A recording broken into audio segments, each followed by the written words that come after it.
unfortunately, I think the eye poke was one thing. I'm curious here if y'all feel like that really factored in. He mentioned it as well, but it was not an eye poke. He hit him with his thumb knuckle, dog.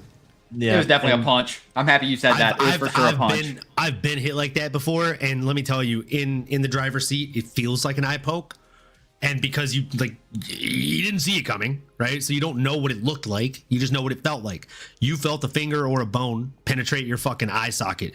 And yes, that did happen, but it was this part. It was this part of the knuckle or this part of the knuckle. Like that happens. And again, when it does, 10 out of 10 would not recommend. I've been there, done that, could fucking write a book about it. But he didn't get poked in the eye, dog. Like, do I think it played a factor? Absolutely. I've said this like 3 Dricus breakdowns ago. Dricus hits like that. Mm-hmm. He throws wild winging shots and he opens up. It's the same reason the Diazes do it whenever they go to the body.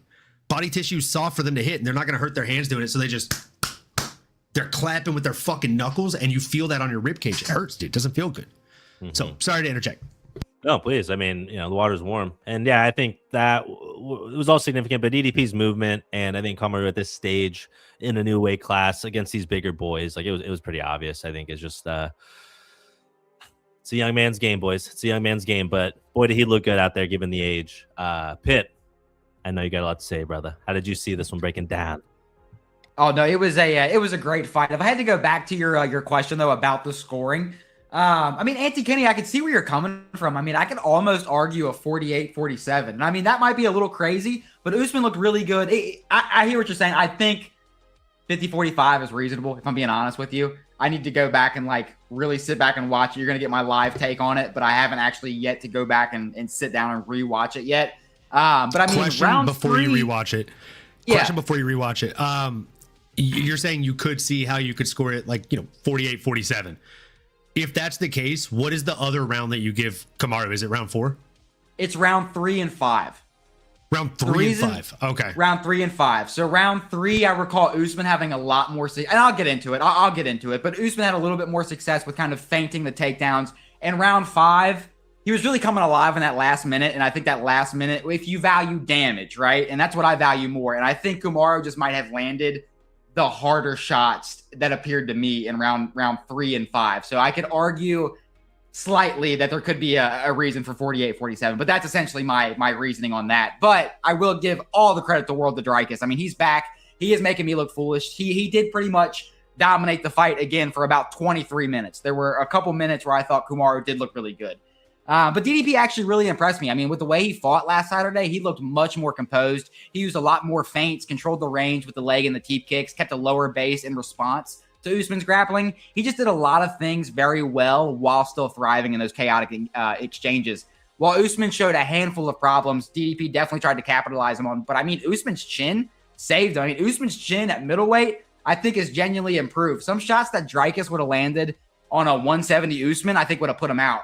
The straight hands that landed over the guard of Usman, the kicks that Usman was ducking into, or just defending with one hand. I mean, when you think you think you learn from the Edwards fight, but like I said, 185 Usman, his chin don't give a fuck, and that's what we saw. It's not like Usman tried to just kind of stand and strike with DDP. He also did try to shoot takedowns, but Dricus had a beautiful knee up the middle that he was able to time when Usman would shoot in for the double, or he would kind of blitz in with those 1-2, force Usman to react. And then he would shoot that knee right at the end of the combination. But I feel like I've been giving Kamaru a lot of shit here. So like I said earlier, I'm going to mention some things that he did do well. And again, I mean, DDP dominated this fight for the most part, but Usman did have moments. And one of them was the jab from Usman. I mean, Usman's jab is genuinely next level. He's so fast with it. He's got a lot of power behind it. And there were a lot of times where he was able to stop the blitz of Dricus when he landed that jab. And later he started setting up the straights right behind it. And we saw that more in round 5. But even back to round 3, Usman had a lot of success feinting the takedowns. He was able to kind of push forward a lot more in that third round, which gave him a lot more success. He was setting up the overhands, but unfortunately, there was a clear speed and power difference from Dricus. When Usman hit Dricus, he was able to kind of take one and give one back. When Usman got hit, he would back away and his knees would buckle. Overall, though, I mean, it was a solid fight. I think Dricus did look very improved. I mean, better takedown defense, cleaner striking, better movement. I think he could be a real problem. He's got potential to be the third fighter in the middleweight division to win that belt back twice, but MMAnomaly, I'm going to run it over to you, brother. What'd you think? Man, great breakdown from you both.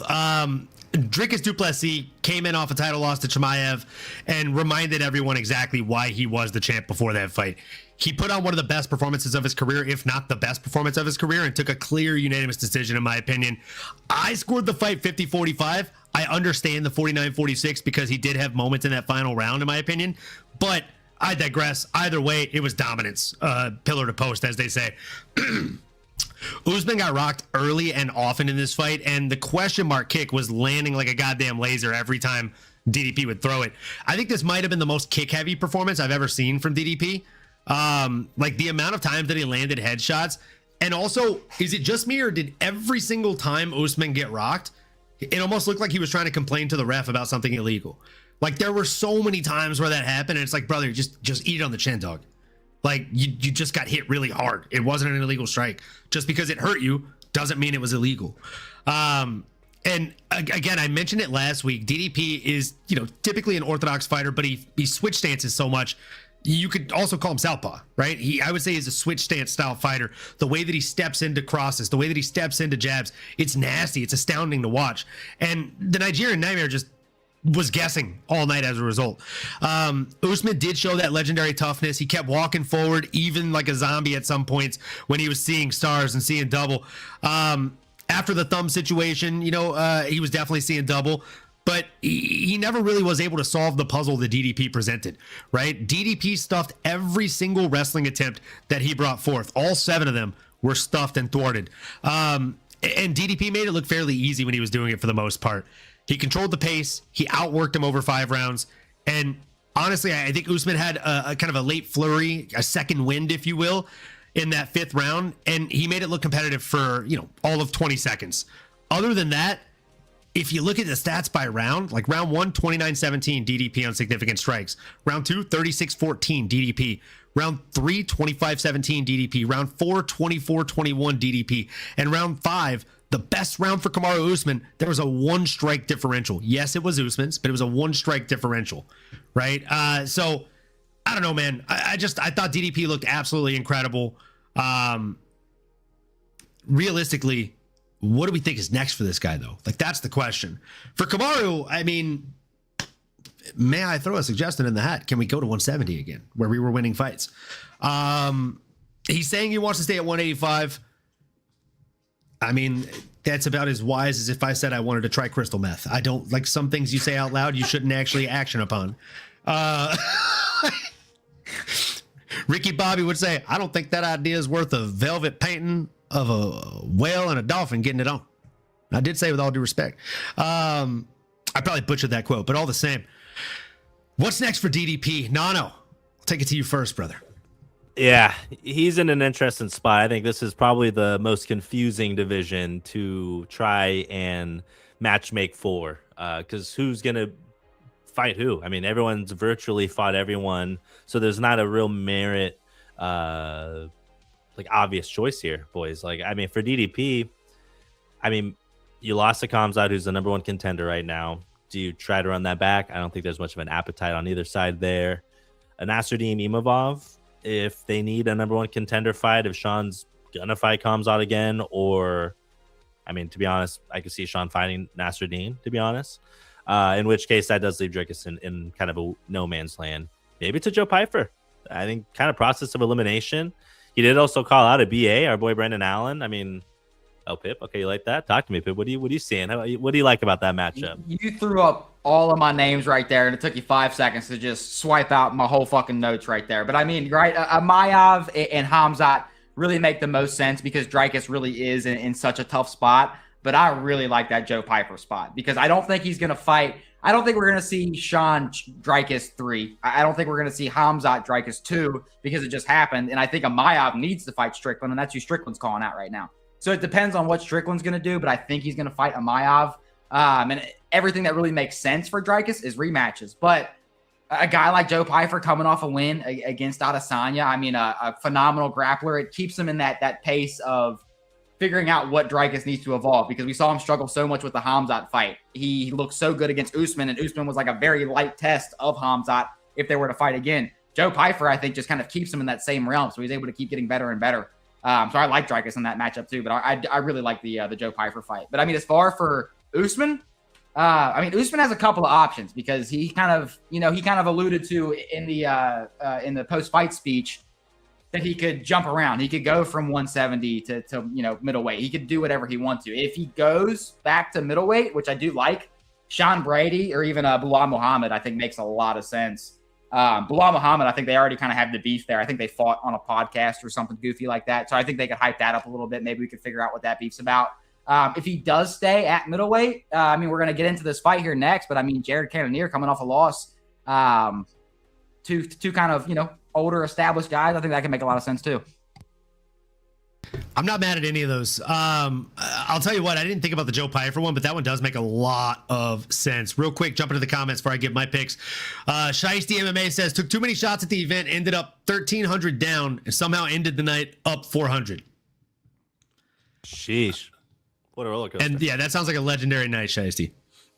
Definitely was one to remember. DDP Moneyline brought it home at the end of the night. I nearly lost my voice screaming. Let's go.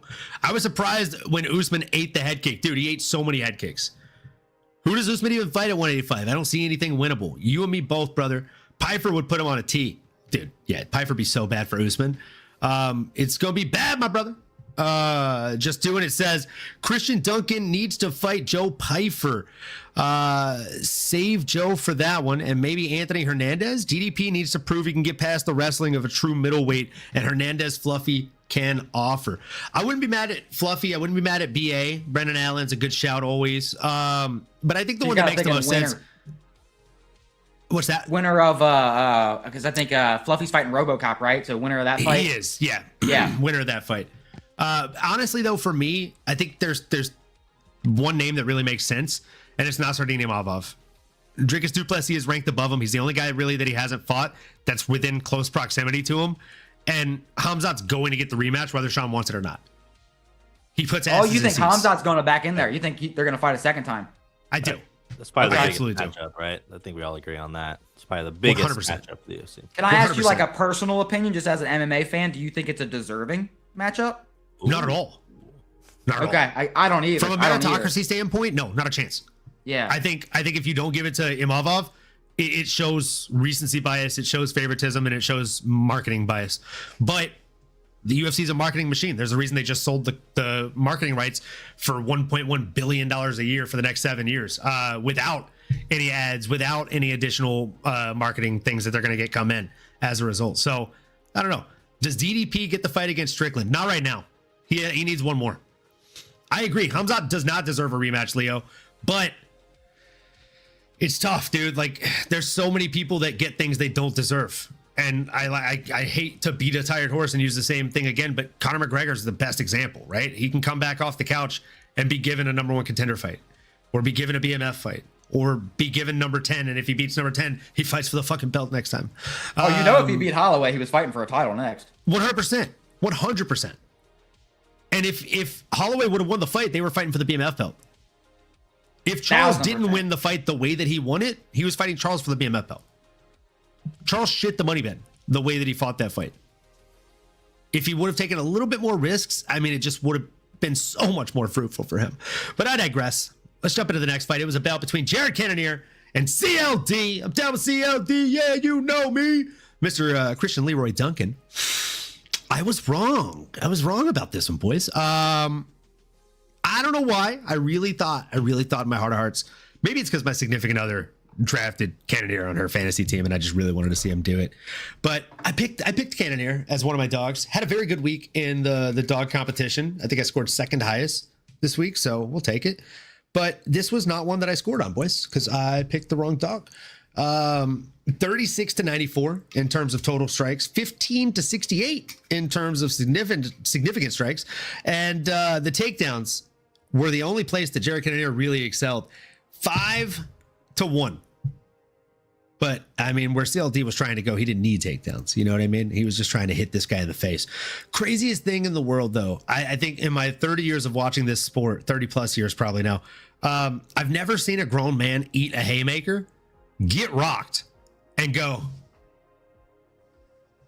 I'm so happy you said that. That was one thing I pointed out watching the fight. I said, have you ever seen somebody say, come on, like that was the weirdest fucking dude, I looked at Barry and I was like, what the fuck is happening?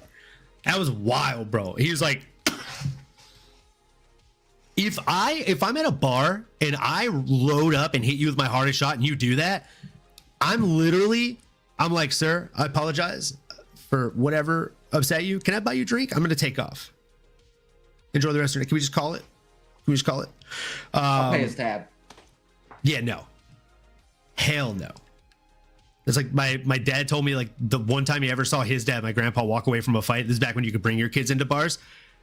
My grandpa's playing pinball. This jacked motherfucker comes and lifts the pinball machine, makes the ball go down the hole. And he's like, hey, motherfucker, you owe me a nickel. And he's like, I owe you an ass whooping. And so apparently my grandpa turns around like he's going to get his kid to leave and then just fucking sucker punches the guy, breaks his jaw. Like you can hear it snap. My dad said this dude reset, like just fucking, and then laughs when he realizes his jaw's broken, says, let's play, motherfucker. And my grandpa was like, all right, Olin, we're leaving. Let's go. Get your stuff. Pinball machine's all yours, boss. They made them different back in the day, man. Bill Diffie. Let's fucking play, boss. Hell no, dude. Let's not say we did. You big scary motherfucker. Yeah, that whole like secret, and he did multiple things like that where he'd get hit and be like, nope, like, bro, you just fucking ate a steel piece of rebar to the face, essentially. And you're like, nope, I'm good to go. The fucking shake the head, like, I get that. That one, though, like, the fucking, like, he had the face down to a T. Yeah, like, bro, that was wild. His eyes open, it was terrifying, bro. I was chilling. So cheers, folks, to getting it wrong, to better decisions. And if you're drinking, drink with us. If you haven't already done so, like, comment, subscribe, smash the bell for notifications. And thanks for being here. Cheers. Salute. Also, I interpreted it like he got rocked. That was he was like trying to fake it, in my opinion. And then it was this weird, like his fingers lost. That's how it looked to me. But it was so fluid. And like to have the wherewithal to do that, I think while you're rocked, it's impressive to me. Slowed down, like, ooh, like, you know, I do see your point, because he did get hit with a big shot. And then, yeah, he kind of had the eyes and. Come on, maybe it was meant to be like, he's never done that before, but like that was fucking freaky though. If that's what he did, yeah, I'm good. I'm good. Everything in his brain was trying to do one of these, and he's all he was just trying his best. Yeah. Eyes opened up, maximum effort. Okay, I'm here. I'm okay. I'm here. I'm all right. Fuck. Oh man, dude! Shout out Jimbo's old lady. I won $60 across 2 bets. I ain't mad. More than doubled my money. Let's go. Let's go. What about that boy Tommy McMillen? How about Tommy Gunn? How about my boy Tommy Gunn? Tommy Gunn. Look at that. Jared didn't have the energy like that against RoboCop. No. Jared had a cast on hand after the fight. I mean, yeah, dude, they were cracking each other's fucking skulls.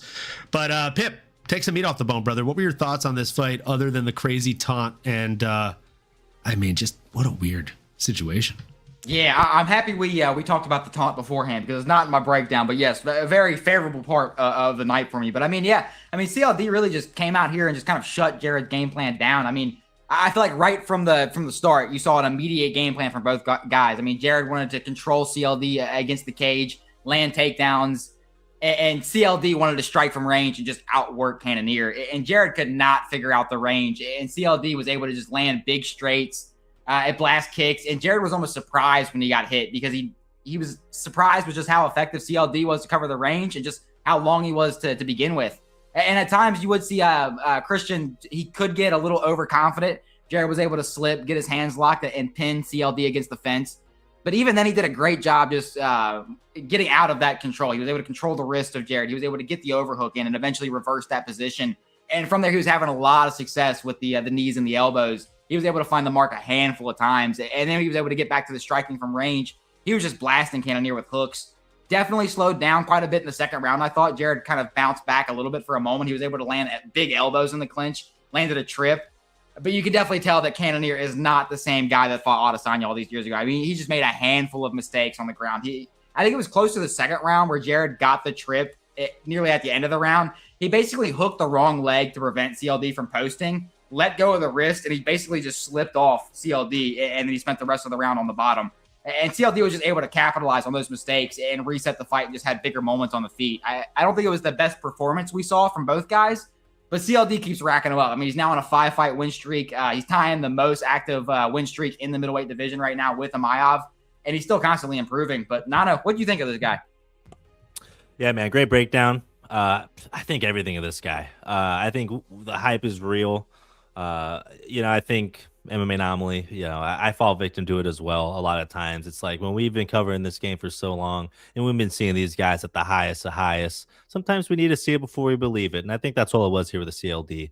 On paper, both guys are sharp. Both guys are absolute dogs. And that's what you saw Jared Cannonier go out there and do. Left it all out on the shield. Yeah, he may not be the biggest, strongest, or maybe the sharpest tool in the shed. Shout out All-Star. Hey, now you're a rock star. Go now. Get paid. That's what CLD is going to do. Because all that glitter is gold. Okay. And CLD is a star. That's all I could weave through there. Anyways, shout out Smash Mouth as well. But yeah, man, I all things considered, like I said, CLD is bigger, stronger, faster. Even Cannonier said after the fight to CLD, hey, your footwork was phenomenal. I mean, the dude just does everything right. I don't see a lot of holes outside of maybe the wrestling that can maybe really take a Christian Leroy Duncan all the way to the top. But I can't wait to see what's next for him. I do think, again, just another guy in this division that's just murder after murder. I mean, he matches up well with a lot of guys. I think just stylistically, just as a fan, going out there and knowing you got a big striker with heavy shots, trying to put his opponent away. I mean, you got me. I'm a fan. I like what I'm seeing from the kid. MMAnomaly, did I miss anything here, or what do you think is next for the up and comer here? No, man. I mean, between you and Pip, you guys took a lot of the meat off the bone from calling a spade here. Pip was going ham on that bone. No, you guys said it well. Like, Duncan led the fight. He led the dance, as I like to say. His striking was clean. It was sharp. He had some nice spinning attacks he threw in there. The kicks were coming off and firing on all cylinders. He dropped and rocked Cannonier multiple times. But Cannonier's chin should probably be studied because it's still there. And that toughness kept him in the fight. But the speed, the length, the output difference was fairly clear, right? 94 to 36 in total strikes, 68 to 15 on significant strikes. And you can't win fights just on toughness alone. And that's exactly what he was trying to do in this fight. Duncan, however, stayed patient when he smelled blood instead of getting reckless, which is growth. I think that shows a lot of growth for the young man. And I, for one, am fucking here for that growth, bro. I love to see it. I truly do. As far as for what's next for him, I mean, he just had a statement win over somebody like Jared, the Killer Gorilla Cannonier. That's who I would like to see fight the winner of RoboCop versus Gregory Rodriguez. I think that fight makes a lot of sense. Otherwise, Adesanya's moving to a different gym. Let him do a fight camp there and fight CLD. I think that's a fun fight. What do you think, Pip? I like where your head's at with Adesanya. I'm a big Adesanya guy. I'm even repping the shirt today. But I mean, Adesanya, it's a bad matchup for CLD. That's all I gotta say. But I mean, even Kyle Brahala, I think could be a fun fight for what's next for Duncan. I mean, even a BA Brennan Allen, I think it'd also be a fun matchup. The Adesanya fight kind of worries me a little bit, but I do think that fight would be bangers. But give me Adesanya. I think that's my favorite matchup out of all of them. But Nano, what's next for CLD?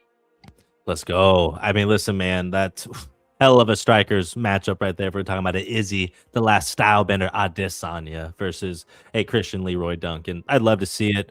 I don't know if I feel like that's like, I don't say not realistic, but what's next for Izzy is it's up in the air, right? I mean, is he going to keep fighting? When is he going to take someone lower in the rankings and someone as dangerous as a Christian Leroy Duncan? Unless it's maybe to parlay it for like a top contender status. I'm not sure, but that is a great matchup on paper. Hard to make a case against anyone else, but I think you look at anyone in that top 11 to 15.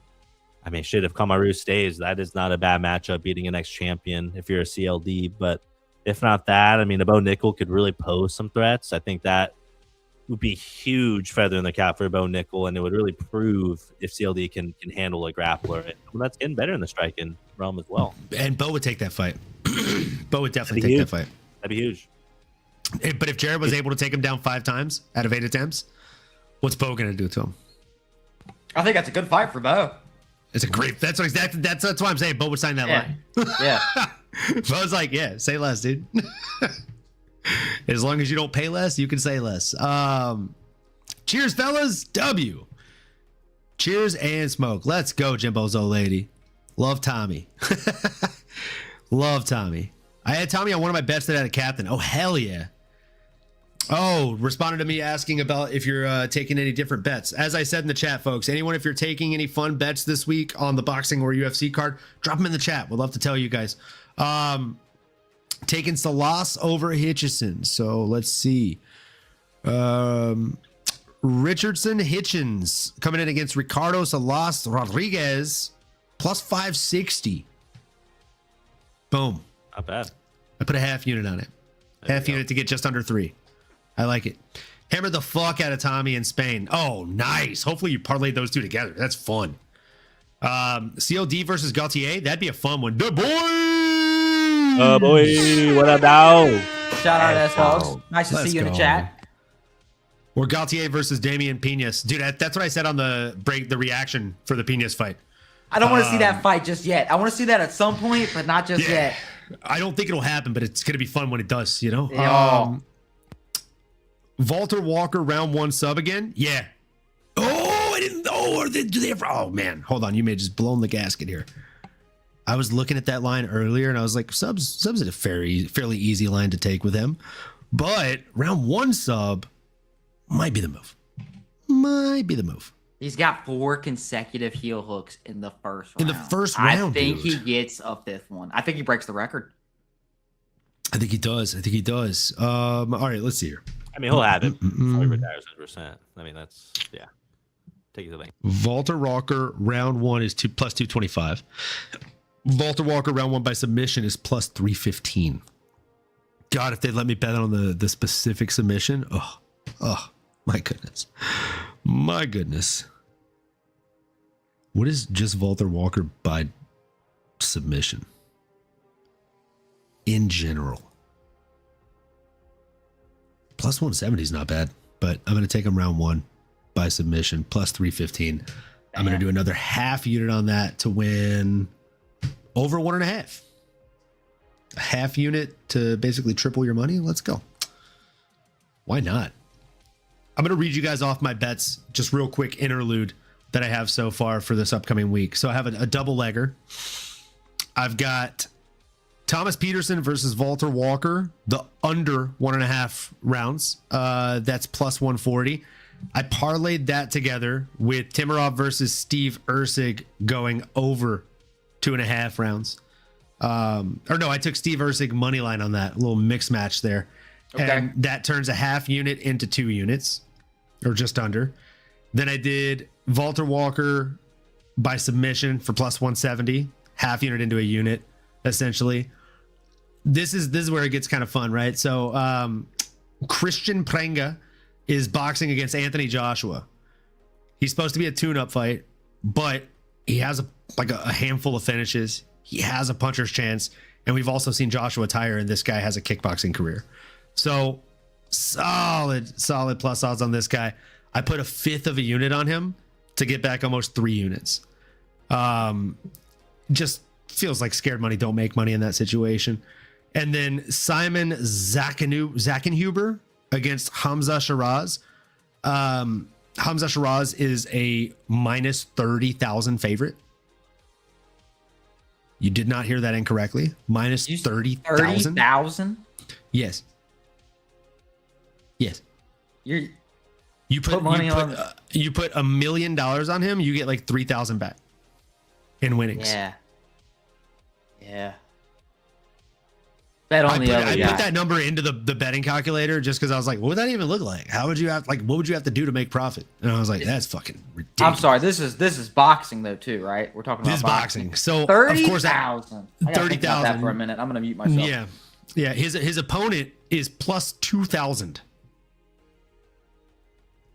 So that's 20 to 1 odds. So what did I do? I put a fifth of a unit on that guy. Why the fuck not? I'm not going to lie. I asked Grok. I screenshotted the betting lines on betonline.ag. And I asked Grok, like, hey, I'm thinking about putting in a small portion of a unit, like a fifth of a unit on 2 to 3 dogs. Who do you think has likelihood or paths to victory? And it gave me those 2 names. And then I looked them up and I'm like, I'm not mad at where your head's at. Like, you just gave me a fucking plus 2,000 dog to put some money on. I'm happy with that.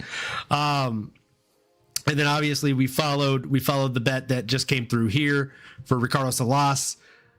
Another one I like is Wellington Turman versus Islam Dulatov to go over 1.5 rounds. If it goes to the 2.5 minute to 2:31 of round 2, and I know Islam's a first round finisher. I'd say that's dicey. It's dicey, but it's plus 215. I put like a half unit on it. So that would make sense. I like all last so far. Last 2 here. 3-leg parlay. This is pretty solid here. So we have the under for Islam Dulatov versus Wellington Turman, right? We're covering our spread with this one. All right. And then we have Ramazan Timarov versus Steve Ursig to go over 2.5 rounds. Okay. And then we have Axel Sola and Ishmael Bonfim to go over 2.5 rounds. The Sola one I feel like quick. The Islam one? Yeah. Or sorry, the Ishmael one? Bonfim versus Sola. Yeah.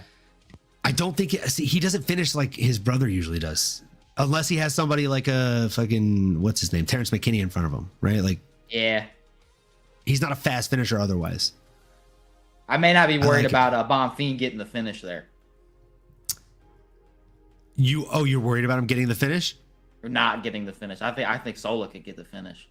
Oh, you think so? He could.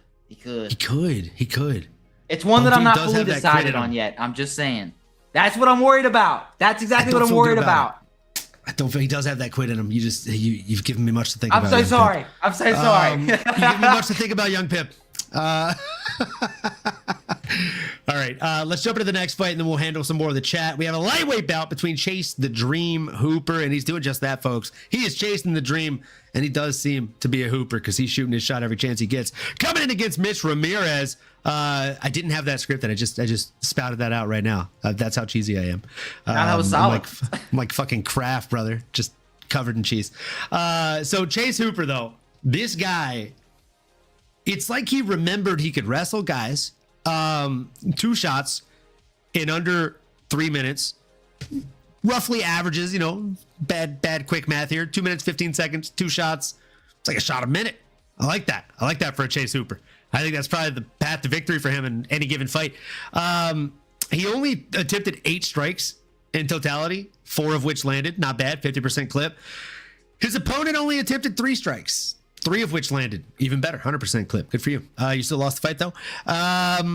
He ultimately ends up getting submitted. It was nasty work. Chase just honestly cut through the guard like a hot knife through butter and ultimately gets it done via rear naked choke. It was textbook. Like, I'll be honest, I don't want to take a lot of the meat off the bone because there's not a lot of meat to take off the bone on this one. If you've ever been to like a white belt jiu-jitsu class, you've probably seen a couple of the more seasoned guys that are there helping out do this and show you how to do this. It was beautiful. It was very, very textbook the way that he sunk it in.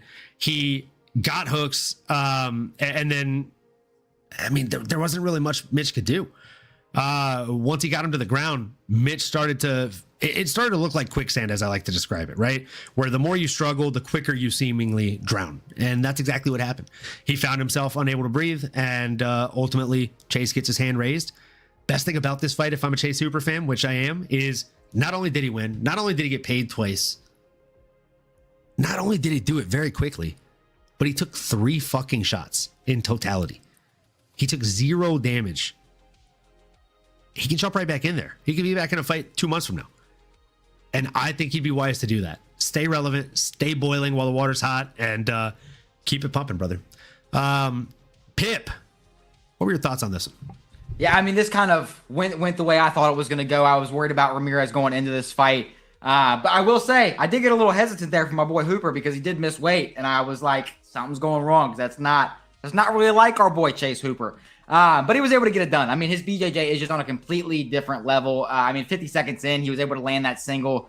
Even got a return at one point and just kept taking him down. Ended up getting that body triangle in. He kept that lock tight where Mitch tried to roll through it at one point. He kind of just ended up on his stomach, but with Chase landing shots on his back while still keeping that triangle in.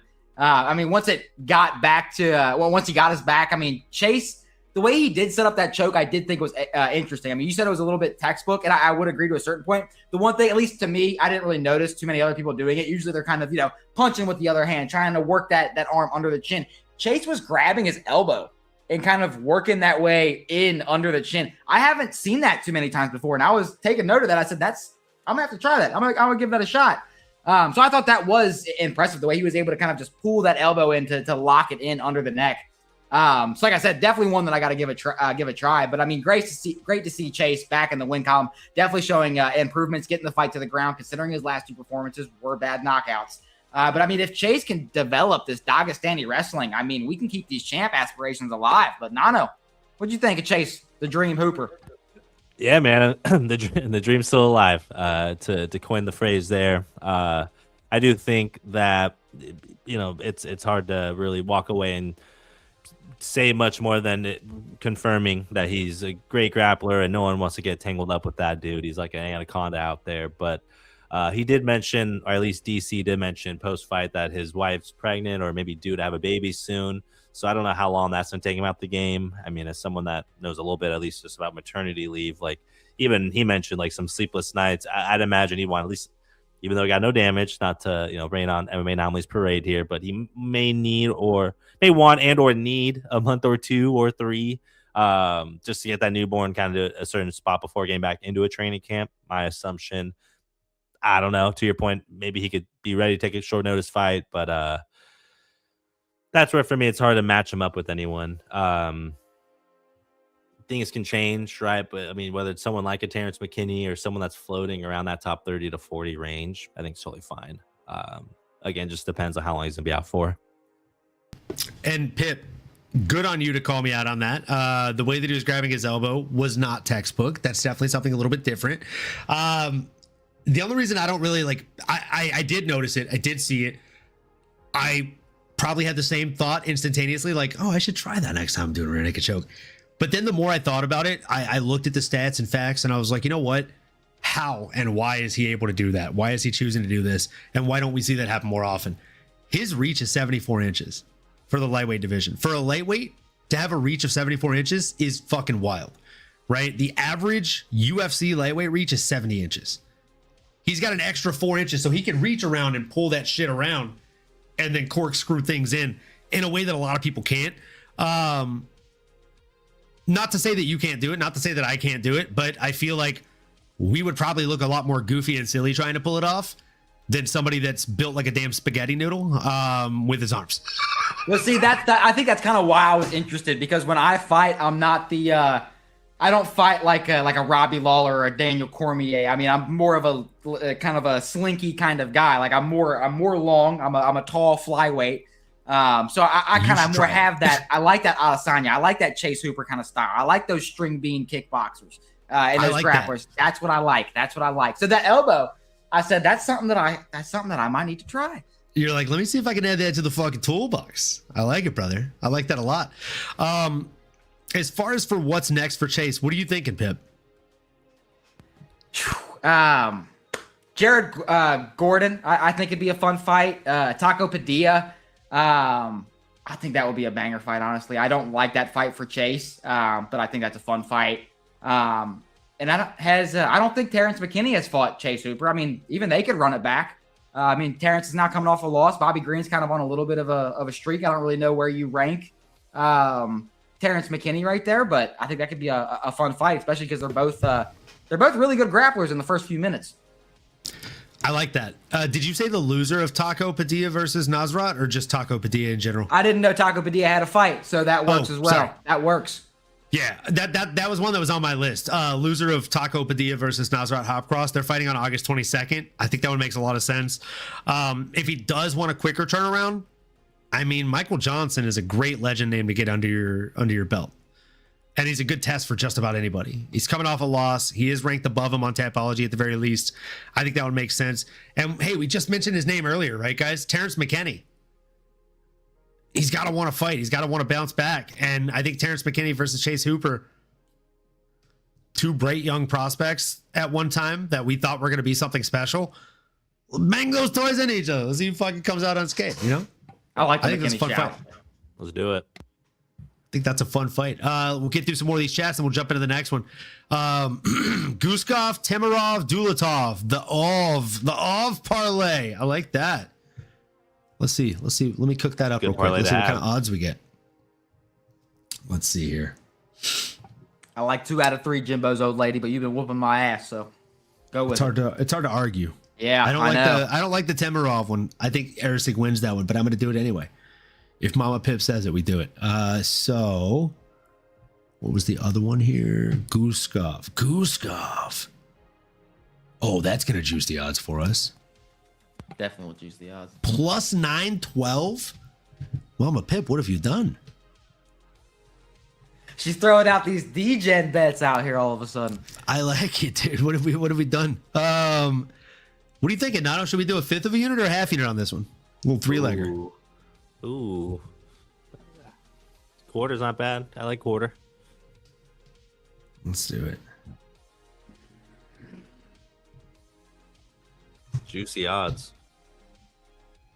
Boom. All right, we're locked in. S-Dogs, you want to train some boxing up there in Massachusetts? I have a bud in MFN Quincy. The over is the favorite in the Walker fight. Wait, what? The over is the favorite in the Walker fight? That can't be right. It's like the over. Am I reading this right? That's wild. There's no chance. And if there is, I'm going to ask you what your bookie is.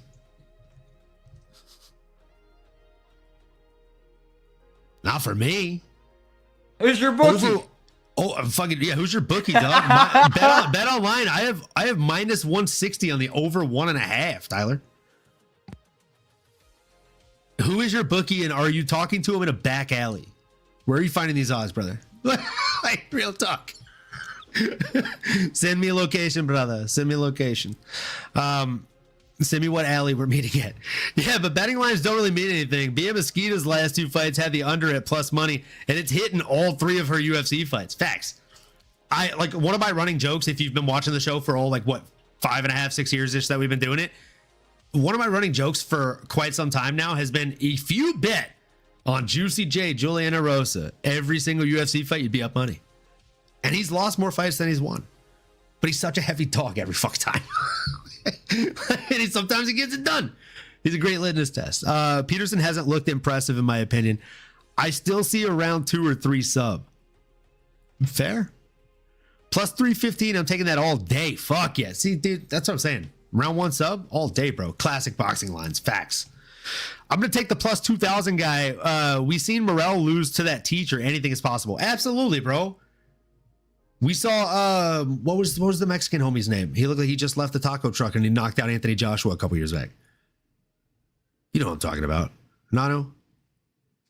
Oh, yeah. Like, dude had a beer belly and he knocked out a former Olympian. He's supposed to be one of the GOATs of our time. Jean Dong. In my opinion, they should do DDP versus the winner of Fluffy versus RoboCop. I have no interest in seeing Strickland versus DDP anytime soon. I mean, none of us do.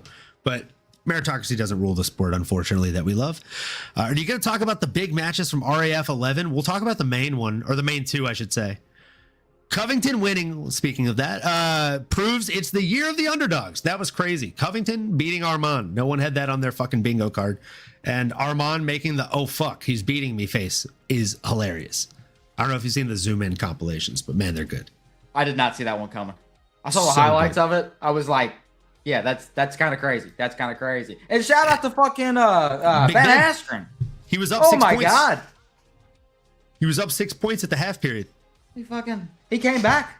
Took his shoes off. Credit to Ben. All the respect in the world, honestly. Lung transplant, not only doing a match, but being up against a UFC level athlete, being up 6 points to none, going into the half period, doesn't even matter they lost, bro. That's fucking incredible effort. Chase Hooper walking out to homecoming was fire. Absolutely. Hooper versus Green. Dude. You got to give Green a step up. You can't keep giving him guys that are ranked significantly Green versus Dan Hooker, baby. Yeah. Hooker. Oh, that was a typo. I see, Sean. That's supposed to be a K. Hooker versus Green. Gotcha. Thank you. Andy Ruiz. That's the guy that just left the taco truck. Dude, thank you. Just doing it. And Sean Moody. You guys got my back. Shiesty. What's up, boys? What's up, Tico? How you doing, brother? Covington was a plus 800. I just found out two things. He was plus odds. Mm-hmm. Covington was plus 800, and you can bet on RAF. Oh, let the DGen start. Oh man, Askren is goated. Facts. Always liked Askren. You and me both, man. Nah, Michael Johnson versus King Green, dude. Black on black violence. You hate to see it. I'm very upset about Co. Your damn Jean-Paul Van Damme put it on him. He looked terrible. I got sold wolf tickets on Co. Me and you both, bro. Honestly. I also thought that the judges got that one wrong. They'll make a movie about Ben Askren one day, and Bilal will be part of the story. Jason Statham will play Bilal. Yeah, that's when I went and decided to fight Ben Askren. He said he was going to do something at RAF, and I said, let's fucking do it. Yeah, I'd love that. I think that'd be great. I feel like he could play a good Volkanovski too. What's my name? It's Remember the Name. Don't you forget. Fucking Jason Statham, bro. I'd love that. That's perfect. Coming to Netflix soon. Let's jump into the next fight, shall we? It was another one I got wrong. It was a women's strawweight bout between Tabitha Ricci coming in against Fatima Kline. And yes, I did pick Tabitha, and it was a bit of a Ricci. You know what I'm saying? It was not my better pick. Bit of a Ricci. Bit of a Ricci, he says. Yeah. Man, Fatima Kline. One of the worst nicknames. The Archangel. And one of the better acumens coming into this. She literally lifted her opponent up and slammed her down and then went, ah!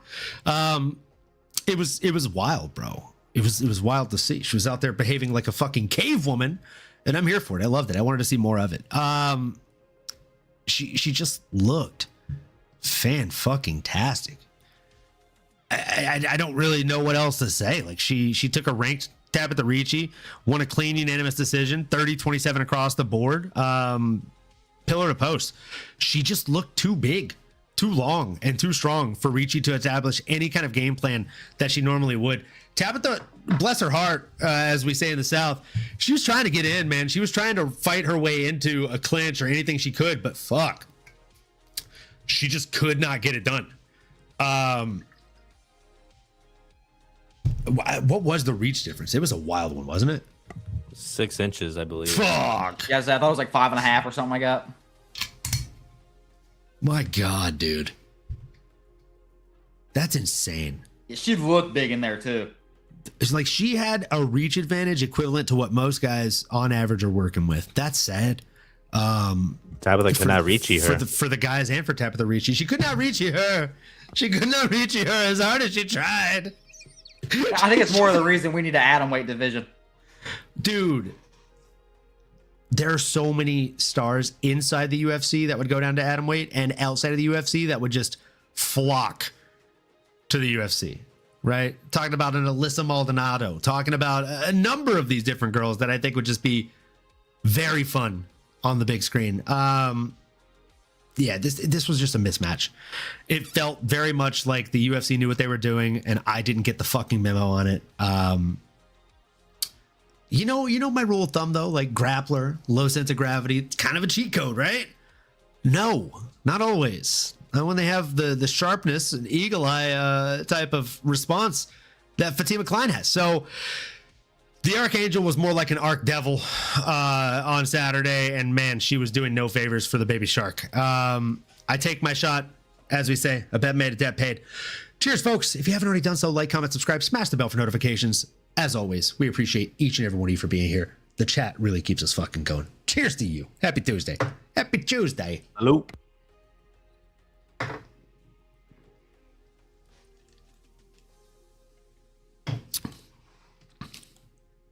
Man. Nano, talk to me, Goose. What were your thoughts on this lady fight? I mean, this was unreal. I mean, this was probably outside of Tommy Gunn's record-breaking performance. This was the next best performance of the night. I mean, what's there not to say about a Fatima Kline? She's every bit as good as we thought. All that training with the Aaron Blanchfield is showing dividends. She's big. She was so fast. She was so explosive. And I think that was the one thing that stood out to me throughout the entire fight.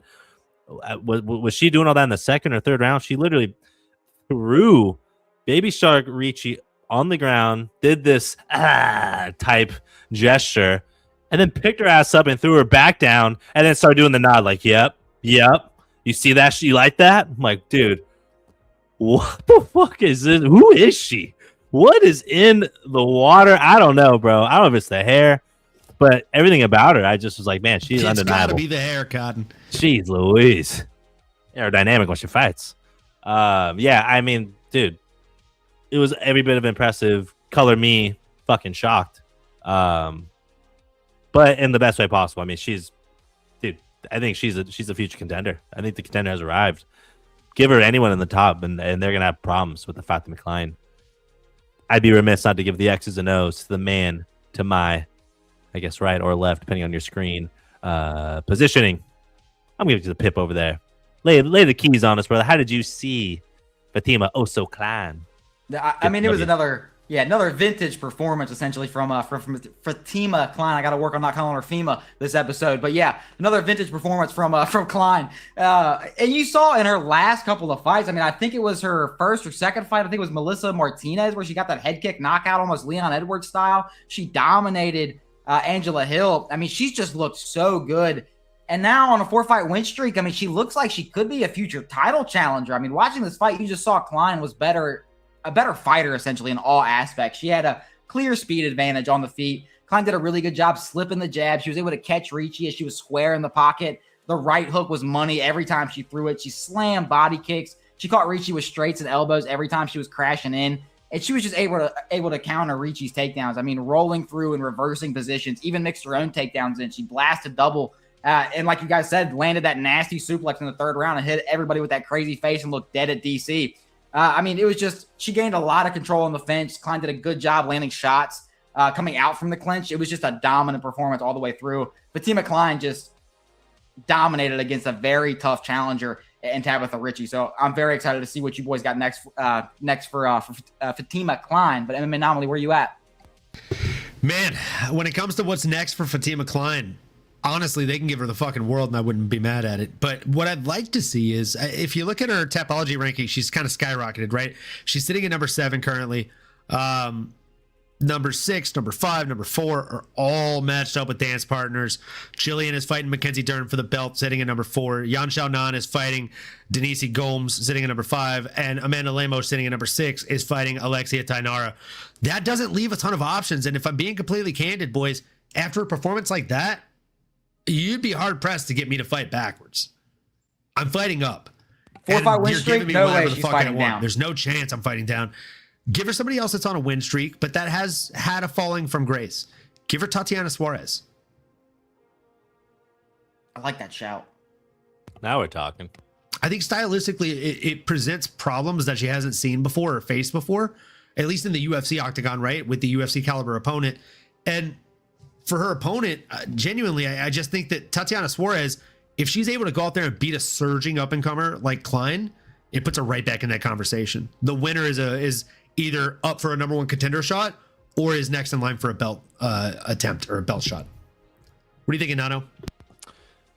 I'm thinking the same thing, but I'm also thinking that Fatima Kline matches up really, really well. I mean, based off what I saw against a Baby Shark, which I know we're talking to Baby Shark here, but I have the utmost respect for her. I mean, the grappling, the explosiveness in which Fatima displayed, both on the offensive side, but also on the defensive side. I mean, she was shooting completely, finishing the takedown, slamming Baby Shark around. And then on top of that, when she did get taken down a couple of times, she was immediately right back up, exploding into the right position, getting into a favorable spot, and then has the heavy hands as well, which Tatiana Suarez, I mean, again, dude, maybe I'm a victim of the moment, but I saw a lot of power. I saw a lot of poise. I saw a lot of skill. I see a future contender.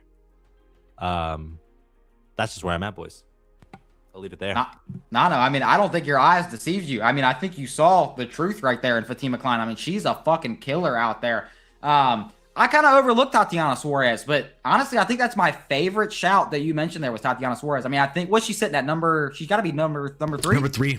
Yeah. So I mean, she's right up there. I think that sets you up for a title shot next, or a at least number 1 contender fight. If I have to kind of give you some honorable mentions, I mean, John Yan is I think that's a fun stylistic fight for him, or even the winner of you already mentioned this fight, but Denise Gomez versus I'm sorry, John Chanel is fighting Denise Gomez, so the winner of that fight, or a Jandarobi, I think is a interesting test because Jandarobi is such a great grappler. But we saw that with Richie. I think either way, I like her chances here of getting a belt. She might be the champ by the end of this year. I mean, if I'm overstepping, I'm sorry, but get me off the high horse here. She is a problem, bro. She's a major problem in my opinion. She's definitely a problem. For most of the girls in this division, I think that she provides more problems than not. Speaking of more problems than not, Tommy McMillan versus Alberto Montez. My freaking goodness. Man.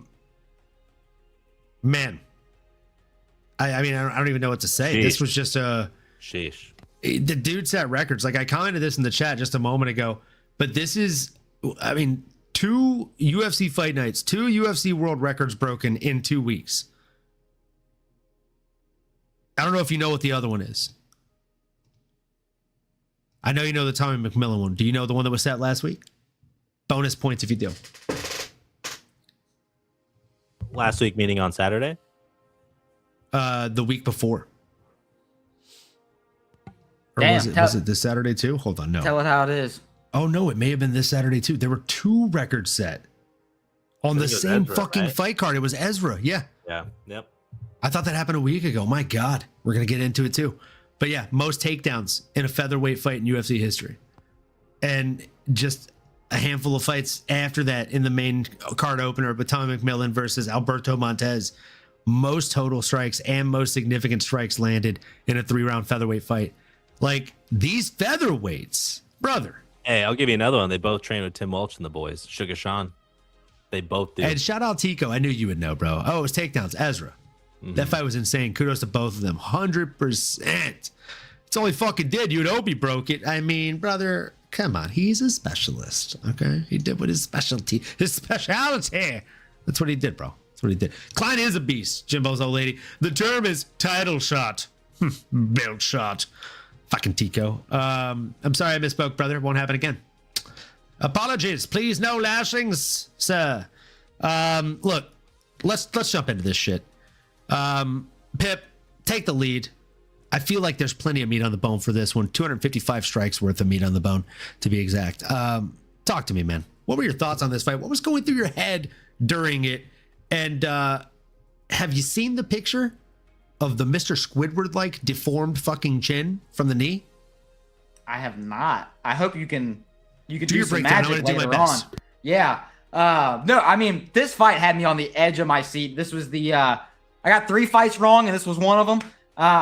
I really thought Alberto Montez had enough to kind of win this fight, but it was a spectacular fight. It was pretty much a war for about 8 minutes, and then McMillan just kind of shut Montez down for the rest of the fight. McMillan just brought a relentless pace. He was super aggressive. He never stopped throwing. He kept backing Montez up, mixing the strikes in very well, head-body combinations, elbows, knees, high kicks. You just didn't really know what you were defending next. One thing that I really liked from Tommy was the dip and jab to the body. He was able to jab to the body, slip the shot coming forward. Oh, my God. That is great. Oh, shit, that's McMillan, too, eating the knee. Now, my favorite thing about this entire picture is the fact that he's eating the knee and he's still focused on the fucking opponent. His eyes are open. His whole face is a different shape. But he's still looking his opponent in the chest, ready to fucking go. I've never seen a fighter with no knee before or no chin before look so composed. Where does chin go? Where did his chin go? That's what I'm saying, bro. Like, I don't even understand. Like, I don't understand how that happens. Is it inside of his head? Wow. He has zero regard for him being hit, dude. Was all gas and no break. Dude, it was exactly, insane. Tico. That picture summed that shit up perfectly. I have not seen that. Montez and Timu Topuria. That's facts. That's facts. Dude, that picture blew my mind a little bit. Because like I remember seeing that and I was like, how did he eat that? I literally yelled out loud, how the fuck did he eat that? And then I saw the picture and I said it again. Like, how the fuck did he eat that? That's better than the Chandler Ferguson. Dude, it's so good. That is insane. I'm gonna have to download that picture. That's crazy. And that'll get me into my next point here, which is a perfect segue, is he needs to tighten up the defense just a little bit. Just a little bit. He needs to tighten it up. Montez was able to capitalize on that low guard of McMillen. He was catching him with the elbows. We saw the fucking knee that landed. Holy shit. But even the elbows, he was able to drop him. He landed pretty hard. He even dropped him with a check hook in the first round.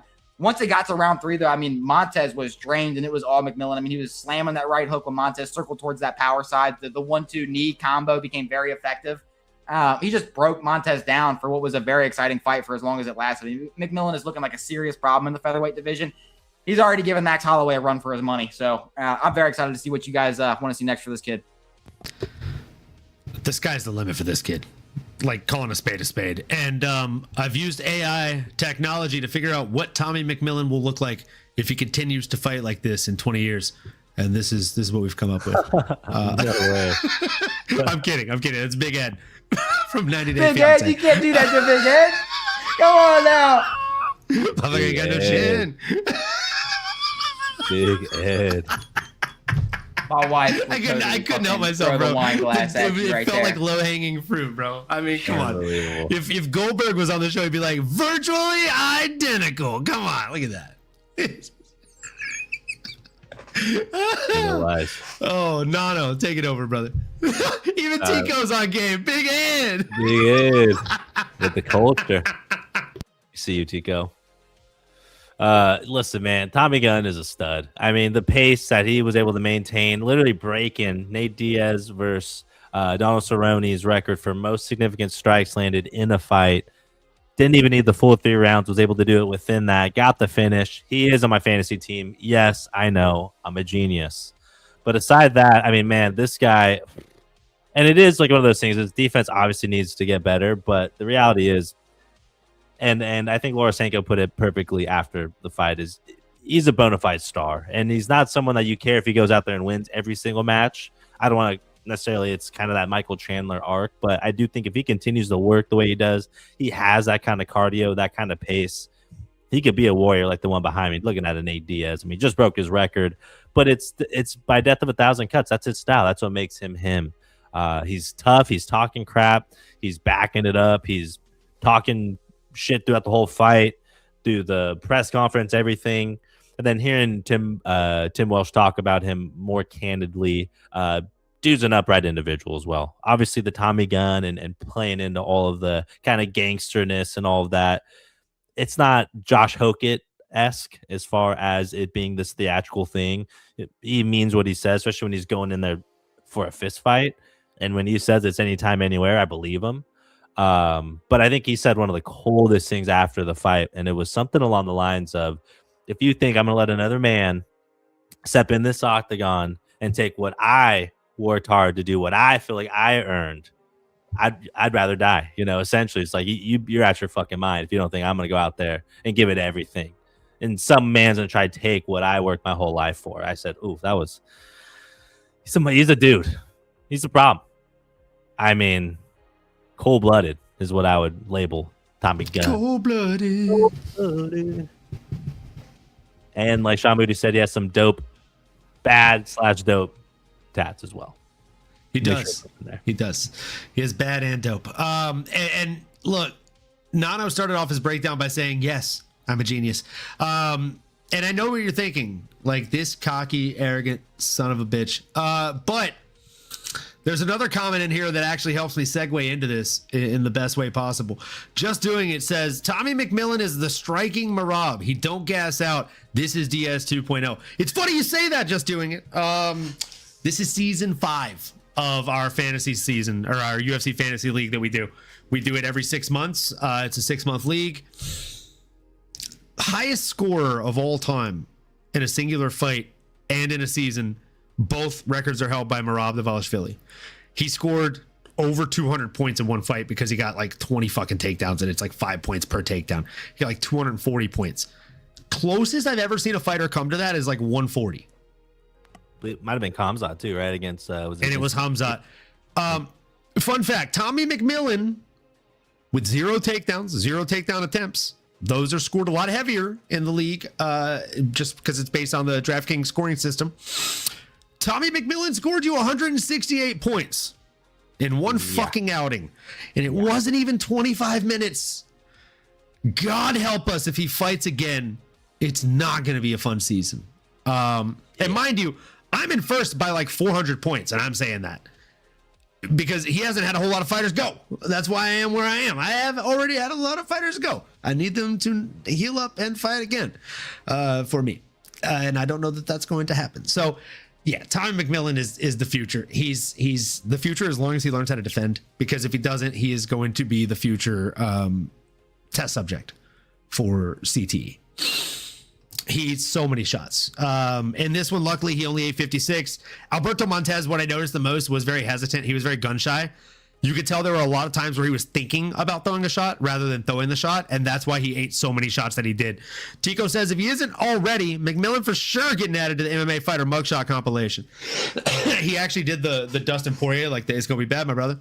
And they brought that up on the Helwani show to him.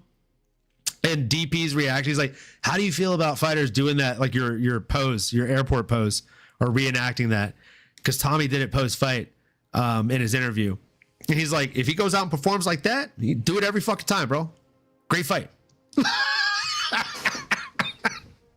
Hell yeah. King Green did that shit too. He said Dustin's invited to the cookout. Absolutely, bro. Like DC said like 4 years ago or 3 years ago, whenever he fought Connor the second or third time, he literally was doing an interview and he's like, dude, Dustin went to the same high school as me. It's 90% black guys and girls. Like he's a brother, dude. Like he's gangster. Yeah. Can attest. My mom is also from Lafayette. Oh, that should tell you a lot. Does anyone know how Tommy got his cleft lip? I don't know. Probably birth. I would assume. Probably fighting. Yeah, good question. I would assume it was from birth, like a birth defect typically. But he was doing the Hokit shit, but I actually enjoy it probably because it felt authentic. Yeah, I mean, there's something to things being authentic versus just bullshit, right? Typically when things are bullshit, you can taste the bullshit. No one wants to taste bullshit. Tico Tech, he's going to get his wish because he's offering that chin on a silver platter. That's going to catch up. I agree. OKC, where's the cheap marijuana products are at besides Michigan? Oh, wait, where are you asking or are you saying where there is? Confused, Sean Moody. Either way, though, I hope you find what you're looking for. Jimbo's old lady, as Captain Tommy got me 252. Oh, my God. Sheesh. I'm so happy we don't play captain mode in this fantasy league. That would be fucking terrible for me. Wow. JPL did the pose too, bro. I could see Tommy McMillen end up with a career like Tony Ferguson's. He can use Ferguson's career to better his. You can't keep walking through shit. Tony did until he couldn't. And drop is going to be hard. Which Lafayette was you talking about? Indiana? Bro, Louisiana, dog. The same one as Poirier is from. I grew up in Louisiana. I have a lot of family out in Lafayette. Still out in the boot, baby. Laissez le bon temps rouler. Speaking of let the good times roll, where do we want to see the good times roll for Tommy McMillen? McKillen, as we should call him. Dude, Pip just changed color there for a minute. Did you get a tan, dog? Crazy fast tan. Who do you want to see this man? Are we good? Everything just shut down for a second. I accidentally hit a button. I'm going to ask the man with the crazy fast hand who he wants to see the man with the crazy fast hands fight next. I'm going to go with, I like Jordan Levitt for Tommy McMillen's next fight. Even if you want to get crazy, what about Luke Riley? I mean, does that tickle anybody? Luke Riley versus Tommy McMillen. Jeez, the Scouser? I kind of love it, bro. That's a huge matchup if that's the case. I mean, if they're I think I'm kind of reaching a little bit there, but I think that's the Little right Sean range. versus Little Patty it's kind of got a ring to it. I feel like it's a fight that sells itself. I think that's the right range. I mean, there's guys underneath him that, you know, are like on 2 or 3 fight losing streaks. You can even go a little bit above. Someone like a C-Rod, Touchy Philly coming off back-to-back losses. But these are notable names. I do think that's the right class, if you will. If we're going to put them all in the same tier, I think that's the right tier. I'm with it, man. Honestly, when it comes to Tommy McMillen, I think there's not really any wrong way that you can go. The guy is built to be a star. He has a very fun fight style. I think he's very similar to Dustin Poirier and Max Holloway in the way that we typically say they're allergic to boring fights. And I mean, realistically, like, I just want to see this guy get moved up the fucking rankings because he has something. He has power. He has something special. I wouldn't mind seeing him get the slow roll, but also get another name that we know will be fun and will be willing to throw it all out there, even more so than Montez. I like a Nate the Train Landwehr. Amazing. You know, Nate Train's always in for a bloody war. The Gun versus the Train. I've seen a lot of guns get run over by trains, dog. You know what I'm saying? Doesn't end well for either, but that's a loaded gun. There's still going to be an explosion. You feel me? There's definitely going to be an explosion. Been to both Lafayette's, but ounce of dabs in Oklahoma City are 51 to 70. An ounce of dabs in Lafayette, Louisiana is a couple years of jail time, I believe. Still legal there. There is a Lafayette, California, too. I saw that and I was like, you can take the boy out of the South, can't take the South out of the boy. Am I right? No, it's very funny. It's very funny. Mary's sister lived adjacent to Monroe Street, which, fun fact, I actually built a bridge right outside of Monroe in Sterlington, Louisiana. So it's all relative. Philly was doing good in that last fight, though. And yeah, he's a great underdog. Yeah, 100%, bro. Riley versus McMillen. Yeah, Luke Riley's a fun shout, bro. I like Riley. That's a good one. Levitt is too, for very different reasons. Dude, 100%. Biggest macho man versus the opposite in Jordan Levitt. You know what I mean? I think that'd be a fun fight for so many reasons. God, put him on the presser. Put him on a presser together, those two. Oh, it'd be so good. You've seen guns get run over by trains. What the fuck even is that? Brother, it is what it is. I've seen some things, Seco. You know what I'm saying? Gun versus Train or Gun versus Philly? I'm not mad at that. Tommy Gun versus Touchy Philly is also a really fun shout. Landwehr against Smoke, TBH. I agree, but man, it's a fun fight for as long as it lasts.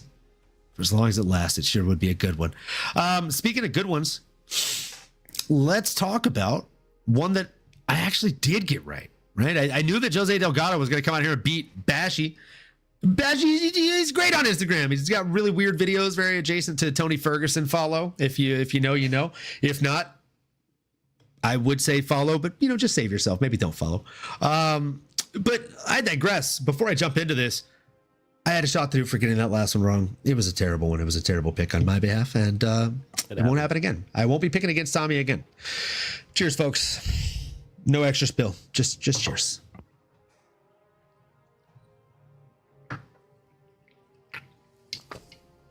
Speaking of no extra spill, man, Austin Bashy is just too inconsistent of a fighter. I've said it before. I'll say it again. He just doesn't come out there and do the things that he needs to do. Jose Delgado looked pretty solid out there. He took a solid unanimous decision, 30-27 on one of the judges' scorecards, with the other two scoring at 29-28.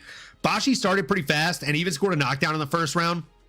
Looked really solid in the first 5 minutes, which someone kicked me off my bar stool here if I'm lying. But I believe I said he would look really good in the beginning of the fight. It was the latter half of the fight where I thought he was going to start to kind of lose pace and lose that kind of ability and stability. And honestly, he's young.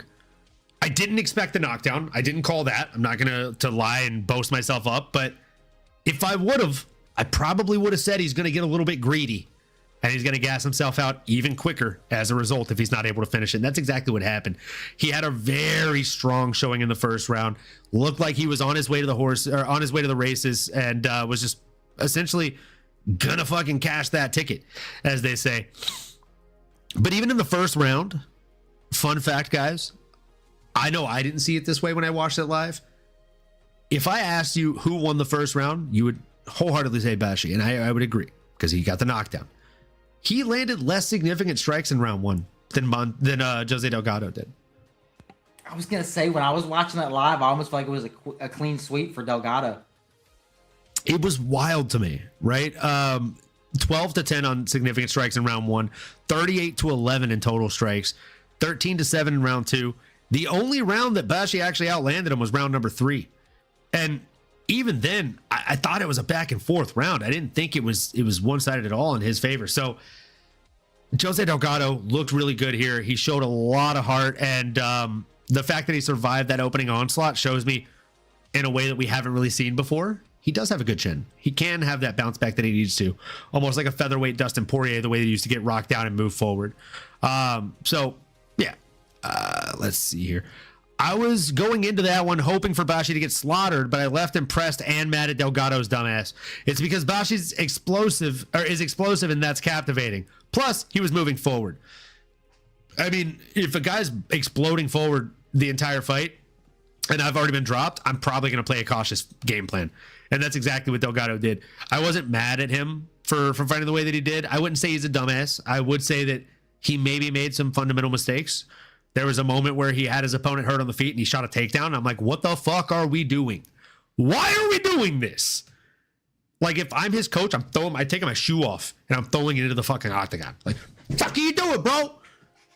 It didn't make any sense. Like, that didn't make any sense to me at all. Dude has rocked you, and in his best game plan since then has been grappling. He's attempted 14 takedowns, and you're like, I'll try and take you down. That'll show you. No, he's hurt. Don't do that. Keep punching him in the face. Maybe throw a kick in there. So yeah, that was a bit silly. Maybe dumbass, as you said, Tico. But I digress.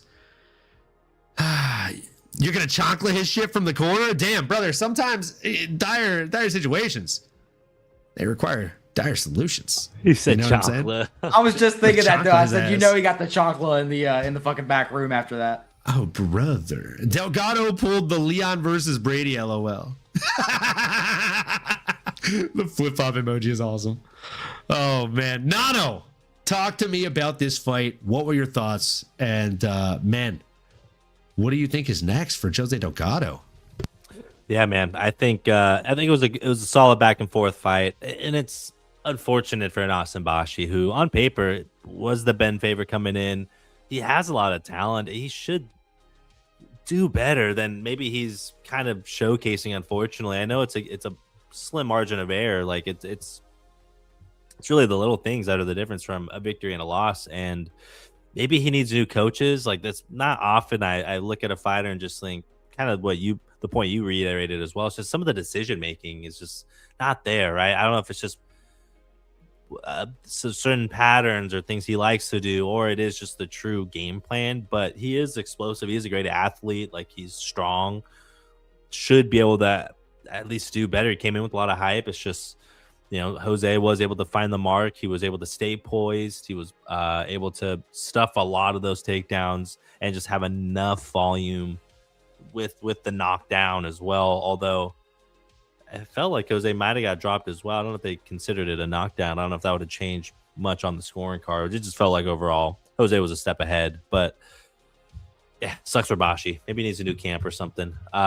What's next for Mr. Delgado? I mean, what do we think about Mr. Vicious? Vinicius Oliveira. That ain't bad. That ain't bad at all, my boy. Pip, give us your breakdown, then give us your name. Yeah, Oliveira's right there off the tip of my tongue, so I like just segueing with that. I mean, that is a perfect call out. You took the name right off my tongue, honestly. So I think that's a perfect one. I mean, this was pretty much a shutout, I thought, for Delgado. I mean, got the unanimous decision. Definitely had back and forth exchanges, but Delgado definitely showed that he is a complete MMA fighter. I mean, he's got excellent boxing. His grappling looked a lot better than I expected. Now, as you guys did say, I definitely thought he shot some questionable takedowns, especially in the third round. But regardless, he looked phenomenal. I mean, Delgado had a perfect game plan. He kept Bashi on that back foot, when Bashi did shoot, he made entries a little bit more telegraphed. Delgado was able to kind of sprawl or time those knees up the middle, and that's what really shut down a lot of the offense from Bashi was those knees up the middle. And Delgado was able to capitalize on Bashi's willingness to stand and trade in the pocket as well. I mean, Bashi would load up and plant his base, and before Bashi could even throw, Delgado was landing knees to the body, straight rights. He found those openings multiple times, eventually dropped Bashi at the end of the first round there. Not saying that Delgado didn't battle some adversity. I mean, he showed early in the fight, Bashi dropped Delgado with that left hook when he threw the knee. Bashi found success switching the takedowns from doubles to singles. He just made some decent adjustments, but Bashi has a lot of time for improvement. He's already competing at that level. It's definitely impressive. So we could see Bashi come back, a completely better fighter than what we saw in this fight. But overall, I think Delgado just showed us that he's a really good, well-rounded MMA fighter. So I was very impressed with both gentlemen. But I really like your shout for Vinicius Oliveira. But Uncle Owen, what's next for Delgado? Man, for Delgado, featherweight is obviously a really good division. There's a lot of solid fighters in this division, and with that comes a solid amount of choices. It really depends. Do we want to see him fight somebody that's another up and comer, that's improving, that's getting better, or do we want to see him get a push against a big name that would help him kind of build that popularity that everyone needs in order to kind of grow into a champion or get that shot? I think if we want to go big name, there's 3 really viable options. Brian T. City Ortega, Dan Ige, or Josh Emmett, I think are all very viable options. They're sitting right ahead of him in the Tapology rankings. And if we want to go somebody that's more of a newcomer to the UFC or an up-and-comer in the UFC, there's 3 names for you there too, folks. I like Aaron Pico coming off a win. I like Pat Sabatini on a 4-win streak. I think that one makes a lot of fucking sense. But the one that I like the most, boys, the one that I really like the most, can I tell you? I like Nathaniel, the Last Kingsman. No. We're going to call him our name. Carved of Wood versus Myron Santos. I like the loser of that one. I think the loser of that fight versus Jose Delgado feeds families. That's a fun-ass fight. I love that shout. Nathaniel Wood did beat him back in October. So that could be a good rematch. Good run back. That's why I said the loser. Wholeheartedly, I don't think Nathaniel's going to lose that fight. But I think Myron Santos versus Jose Delgado would be a fun shout. I like that Pat Sabatini shout too, honestly. That might be one of my favorite fights. The Pat one I think would be fun. I think it'd present problems for him because Pat is very well-rounded. He can take that fight anywhere. Mm-hmm. From a meritocracy standpoint, it really does. Tyler Betts, thoughts on $100 on Ankh, Walker, and John Pork at plus 143. I like that. He also said Pip on that good. Facts. We stay on that good. We got a little Nella Cola. We feeling great today. Let's go. Plus 143. I like that a lot. Just like I told you in the chat, though, I would say sprinkle a little bit on John Pork to get the KO win on a side bet, not in a parlay. I'm seeing that one at plus 220 on my books currently. Did I lock that bet in or did I not submit it? I have not submitted it. I'm putting a unit on that. John Pork to win by knockout. His opponent has never been knocked out, but his opponent has never lost a fight, and he's never fought John Pork, who has like 70% of all of his wins by knockout, and 0 by submission. That's such he's either going to win fight. Dude, I can't wait to talk about it tomorrow. Fucking Chanko, John Pork, man. No John Pork, Chanko. John Pork is hilarious. John Pork. Forever, for always and ever. That's all we're gonna call him. A lot easier to say too. It's so good, dude. It's so good. John Pork for president. Might make it or swap Pork with Dulatov and add an over in there somewhere. Okay. But why swap Pork with Dulatov? Dulatov you get worse odds on, and I feel like they're both locks to an extent. Knock on wood, pinch my butt. I don't want to jinx it. Maybe a portfolio. Maybe that's different. But the odds, dude, the odd swing. That the only reason I'm saying I don't understand why you would do that is the odd swing is so bad on Dulatov versus Pork. Like Dulatov's a minus 1100 right now. Maybe I'm not adding a ton to the parlay with that. Add it over for one of those fights as well to get juice here, or I mean, if you're talking over, Dulatov ain't the one. Maybe Pork, I guess, grindy win, yeah. Because Dulatov is he's board finished with 4 Dulatov of and his add 5 last fights in the first round, I think, Dulatov. He's a model, so he can't afford to get hit. He's literally like a GQ model or something. Yeah, he models for Versace and shit. Versace. It's like Versace or GQ. Like he's a big time model. Like he gets paid more for modeling than he does for UFC. And he's been asked about this, and he's like, "Yeah, I fight for fun because I really enjoy it." That's scary, man. I thought I heard the reason that's why he like tried to finish fights so fast was so he didn't get like black eyes and cuts and shit. Is it really? Is that true? His last fight. You're thinking of his last fight. His last fight. Hold on. I'll tell you right now how fast he finished it because it was fucking quick. Islam Dulatov. I think all of his 4 minutes and 6 seconds. 4 minutes and 6 seconds. He only ate 16 total strikes. And they were like, it looked like you were a man on a mission. You really seemed like you were in a hurry to get him out of there. Even before you had him hurt, it looked like you were hunting for the finish. Was that the game plan tonight? And he's like, that's always the game plan. But tonight, more so because I have a photo shoot tomorrow with GQ or Versace or whatever. Like, I'm sorry. Like showing up and doing the cool things like, fucking Topuria having a funeral for his fucking opponents before he fights them. There's a lot of cool things that people do, right? Before the fight to hype it up and things like that. A motherfucker scheduling a professional, like possibly $50,000 to $100,000 photo shoot with a big brand name the day after he has a professional fight in a cage. That is arrogance like I've never seen before, guys. That's me saying, he won't do any damage to my face. And I know it. That's terrifying, bro. That's confidence at the highest level. That is confidence at the highest level. Not arrogance, confidence. You're right. Good correction. So yeah, I don't know that I would take the over. Onk over. Yeah, you take the onk over. That's fine. Unless that man comes out on a mission, I don't know. Maybe he got a modeling shoot set up for the next day. Fight for fun and some dough. That's how you do it. Kick the moon. That's how you do it, bro. That's how you do it. I'm a little more confident in Dulatov, but I think Bull should hit. I think Bull should hit too. Dulatov is more tried and tested. We've seen him in the octagon. The other guy, John Pork, we've only seen in Dana White's Contender Series and outside of the octagon, but I'm still fairly confident. That's like you saying title shot instead of belt shot. Insane confidence, brother. That's your boy. If you had confidence like this, Tico, maybe someday you'd get a belt shot too. Just maybe. I'm a Hammer Dulatov KO. Also, I'm a sprinkled term and so. Oh my God. Tyler, if you come back in here on Monday or Tuesday next week and Wellington fucking Turman has gotten a submission, I'm literally going to drop out and just let you take over the show. Because that's just going to be insane. When Alan Joban came on, I thought World was unfair. Model fighting in UFC, very well spoken too. And we have another one, unfair. I look like a turd and I can't even throw a punch.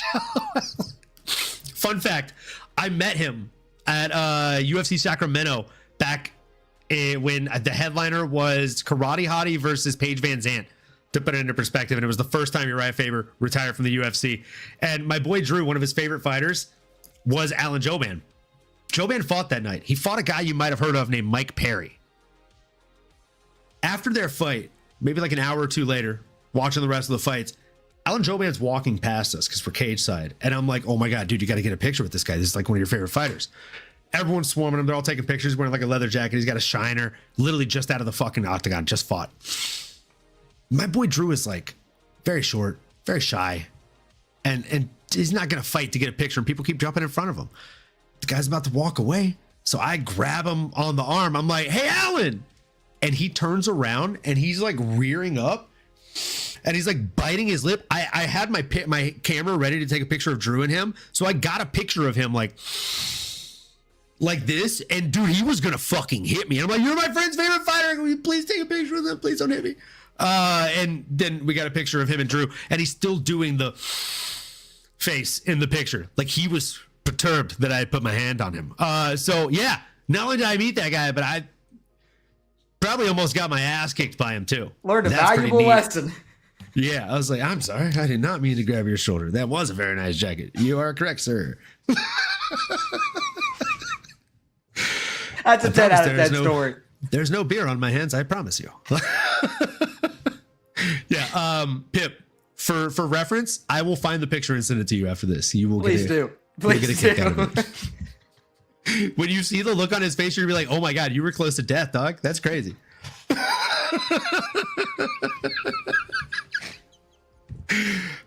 So let's move to the next one. It's a sad one. It's a very sad one. It was Jean-Paul Lebosnoyani coming in against Seokyoung Ko. Man, like this was just, I felt like the judges got it wrong. I felt like we were sold wolf tickets. I felt a lot of things. I felt so angry I could scream. You know, I'm never not going to play that clip when it's Jean-Paul Lebosnoyani fight week. My gosh. Nano minus 500. MMAnomaly, I meant, my bad. Let's go, brother. Let's fucking go. Yeah. His hands are ready to eat for everyone, brother. Anyone can get this fight. Louisiana violence narrowly avoided. Brother, that would have been the worst part of the whole thing. Like, we're the same, you and me, Alan. You just fight better and look better and make more money. But everything else, we're virtually identical. So Mike would say, Mike, it's going to be bad, my brother Perry. Love it. And as a hedge, I love that bet. Belt shot sounds like a WWE champ beating their opponent over the head with their championship belt. Oh, massive belt shot to fuck all. Yeah. You're not wrong. By God, it's the Big Show with a belt shot to the head, and he's out cold. Post it on in the GC, please. The Joe Band pick. I will. I'll find it right now. I'll find out while these guys are doing the next breakdown. Yeah, just doing it. Sold us the tickets. Wolf ticket. I don't get it. I thought go round 1 and 3, dude. I agree. Cost you 1.2K. What did you bet? I need to know the line. I need to know the spread, and I need to know the dollar amount. What are you doing? Just doing it? Well, obviously you're just doing it. I mean, he's not just talking about it, folks. He's just doing it. Oh man, Nano, talk to the people. Tell them what they want to hear. 2 things. 1, what were your thoughts on this fight as I pour up this shot? And 2, do you think maybe, just maybe, the judges got this one wrong, bud? It's tough, man. I mean, not necessarily. I was rooting for Jean-Paul the whole time, so maybe I'm a little biased, but I thought he did enough. I thought it was the takedowns. I thought it was sort of the pace in which he was going out there and winning, and it was close. Like, cheers, boys. Cheers, y'all. That's what makes it hard, right? That's what makes me not a judge. It's just like having to make those split decisions. How do you categorize what? But I think it was the takedowns and just his ability to mix it up is what gave people the eyeball test that he was the winner. But I like both fighters. I don't think either of them necessarily lost stock here. Talking about a Seokyoung Ko, I think he is still a game opponent that had some opportunities, but just wasn't able to get it done. And someone's got to win, someone's got to lose. So shout out John Paul for getting it done. Pip, what did you see out there, brother? Yeah, I mean, it was a great fight, and I think Uncle Olin, I think you owe me and Nano a shot on this one because John Paul is fucking good. I mean, from the start of the fight, I thought John Paul, he was able to. I thought he was able to establish control. He punished that wide guard of Ko with the right overhands. When Ko shot takedowns, he was either able to stuff him or JPL would catch Ko in a guillotine and was able to roll over and get on top. I mean, I even underestimated how good John Paul's striking would be. He was slipping shots. He was landing combinations. He was able to cut angles. He had aggressive blitzes to regain control. I thought he just really outworked Ko everywhere the fight went. I mean, don't get me wrong. It was definitely competitive. Both guys were able to catch each other on the way in. Ko did a good job with the elbows, but JPL just showed that I thought he was a step ahead, especially in the grappling. And that's what I thought edged JPL this fight. I really don't think both guys lost any stock here. It's one that we could even see get run back someday. It's very exciting to see how both guys keep continuing to improve. But John Paul, I think, is definitely looking like a future contender. He is. You're definitely not wrong.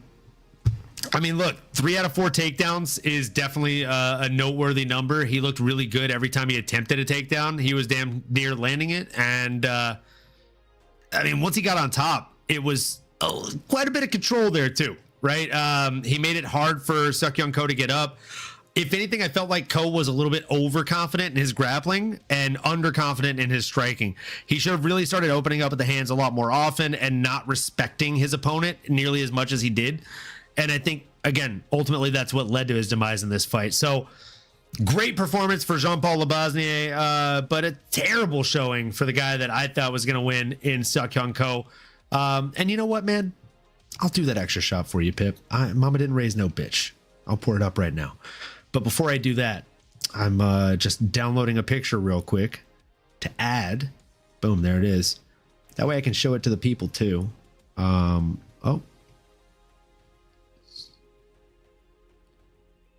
Oh. It's because I'm trying to upload it to the videos. I'm like, why is it not uploading? That doesn't make any sense. There we go.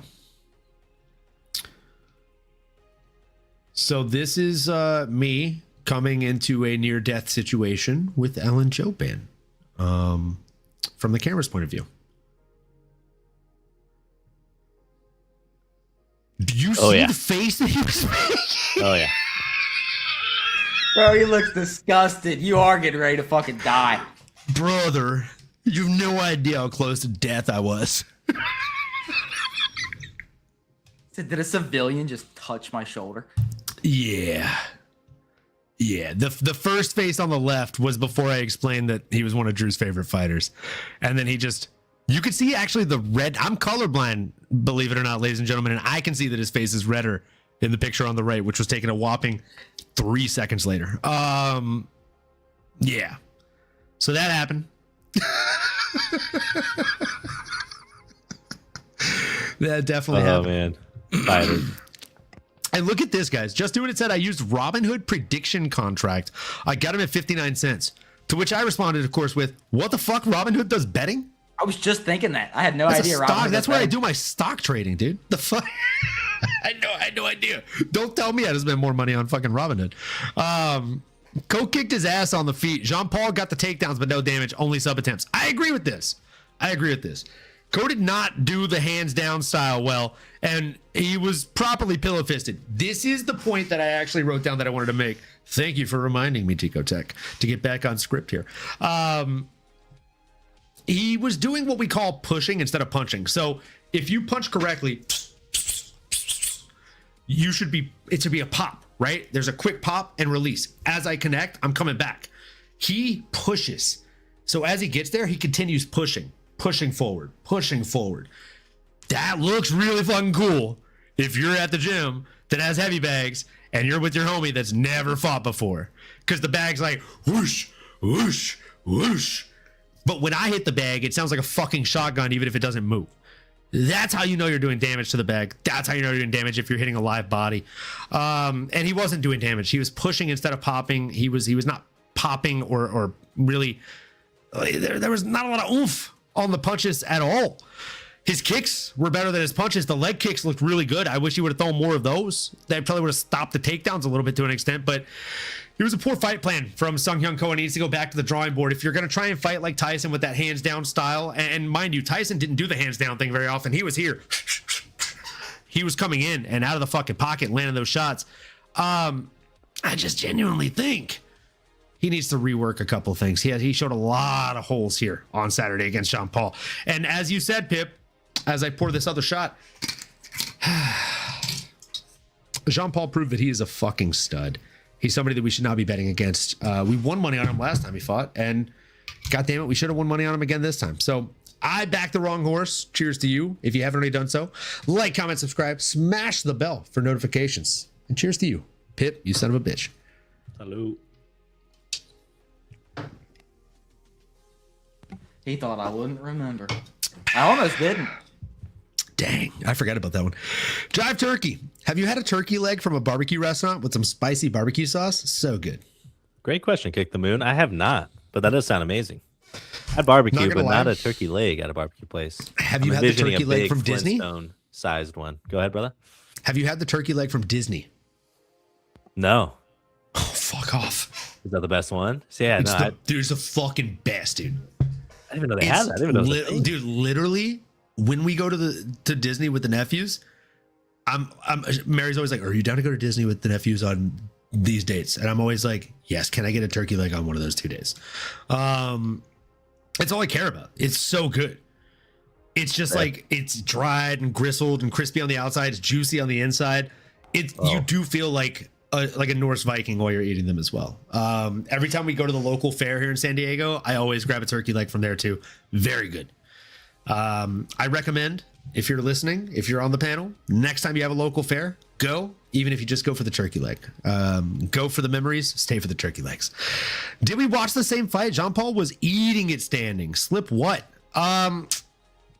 I mean, he was eating standing, but he was also throwing and landing, right? Like, he landed 52 significant strikes to 66 of Seokung Ko. And we're talking about, by all rights, a grappler versus a striker. And if a grappler is able to stay within 20 strikes of you, that's tough. That's tough, considering, as you said, right? He wasn't really striking with ground and pound. He was hunting for submissions when they were on the mat. Sup, guys? Sup, Rain G? How you doing? Hello, Rain. I definitely had JBL winning. Me too, Tico. I'll do a break on an Insta for you just doing it. Round by round significant strikes shows Jean-Paul was eating it. What's up, Thumper? How you doing? Let's see here. I watch Allen on weighing in. He's knowledgeable. Arnold Allen? Or who? Who are you talking about, Kick the Moon? Either way, let me know. Drop a link in there. Come check it out. How dare you put your hands on his $50 jacket? How dare me? You're right. I mean, I've called it a belt shot. I put my hands on this guy's jacket. I'm fucking up, brother. I've been fucking up for years. Is this AI generated photo? If you're talking about the Joe Band one, no, it was real. That was from UFC Sacramento, headlined by Paige Van Zandt and the Karate Hottie. And in the co-main event, if I remember correctly, it was Uriah Faber versus One Punch Brad Pickett. Yeah, that was a great fight. That's how you know Uncle Owen's a hardcore. Son of a bitch. The irony. Hold on, dude. Paige Van Zandt versus Michelle Watterson. Let me read you this card. This card is ridiculous. Karate Hottie. So this card is ridiculous. Okay, headlined by Paige Van Zandt versus Michelle Watterson. I'm sorry. The one I said, the Uriah Faber versus Brad One Punch Pickett, was the co-main event. The co-main event was actually Mickey Gall versus Sage Northcutt. Yeah. And then before the Uriah Faber Brad Pickett fight, we had Mike Perry versus Alan Jouban. Before that, you might know some of these guys. We had Paul Craig on the prelims fighting Henrique de Silva. We had Mizuto Hirota fighting Cole Miller. We had Colby Covington on the prelims fighting Brian Barberena, familiar name. Alex Morano versus James Munsari.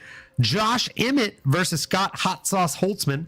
Irene Aldana, who just got cut from the UFC 2 days ago, fighting Leslie Smith. And in the early prelims, exclusive to UFC Fight Pass back then, we had Eddie Wineland versus Takeya Mizugaki, Hector Sandoval versus Freddie Serrano, and Sultan Aliyev versus Bojan Valicevic. And I was there for the very first fight.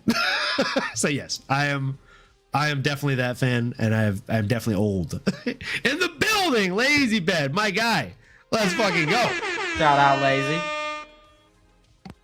Yes, Disneyland turkey leg fell like you legit had a whole Thanksgiving in one leg. Bro, literally based Aqua, you know exactly what the fuck I'm talking about.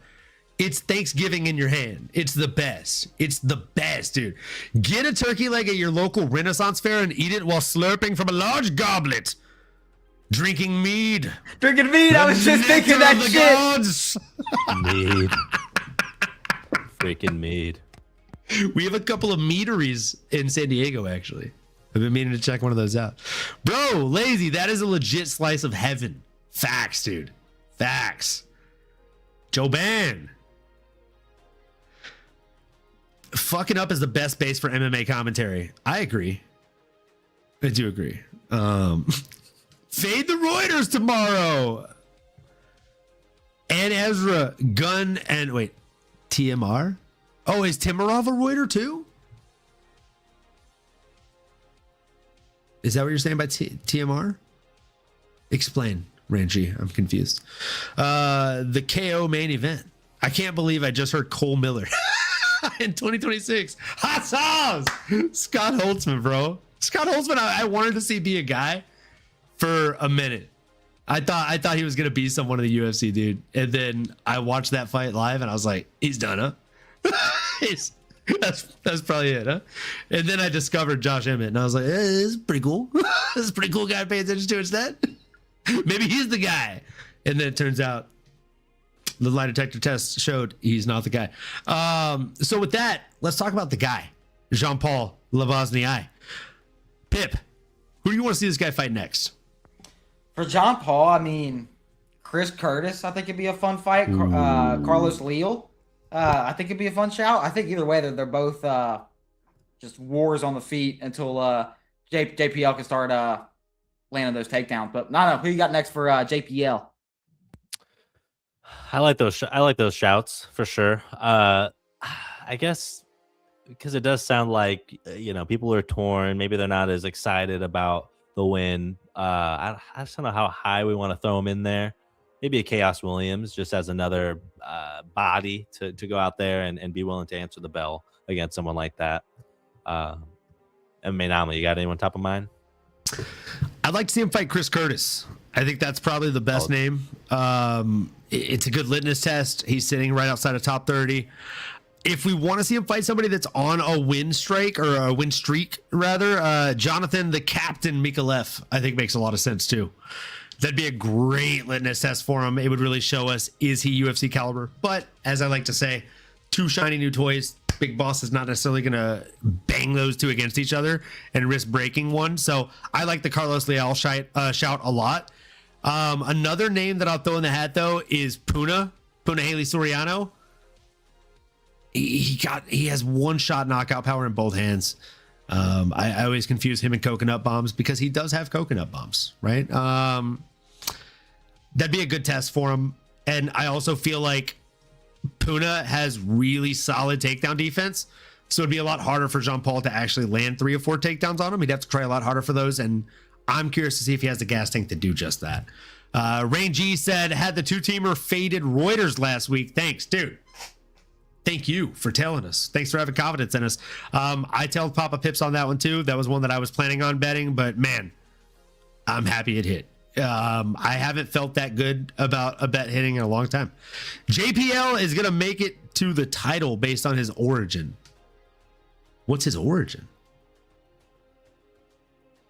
Does he have like a legitimate origin story? Is there like some comic book shit going on that I don't know about on this one? Can you tell me more? Gonna need to know. Find out next month in issue number 1. With that being said, we'll go ahead and move into the light heavyweight division, boys. For a bout between Levi Rodriguez Jr.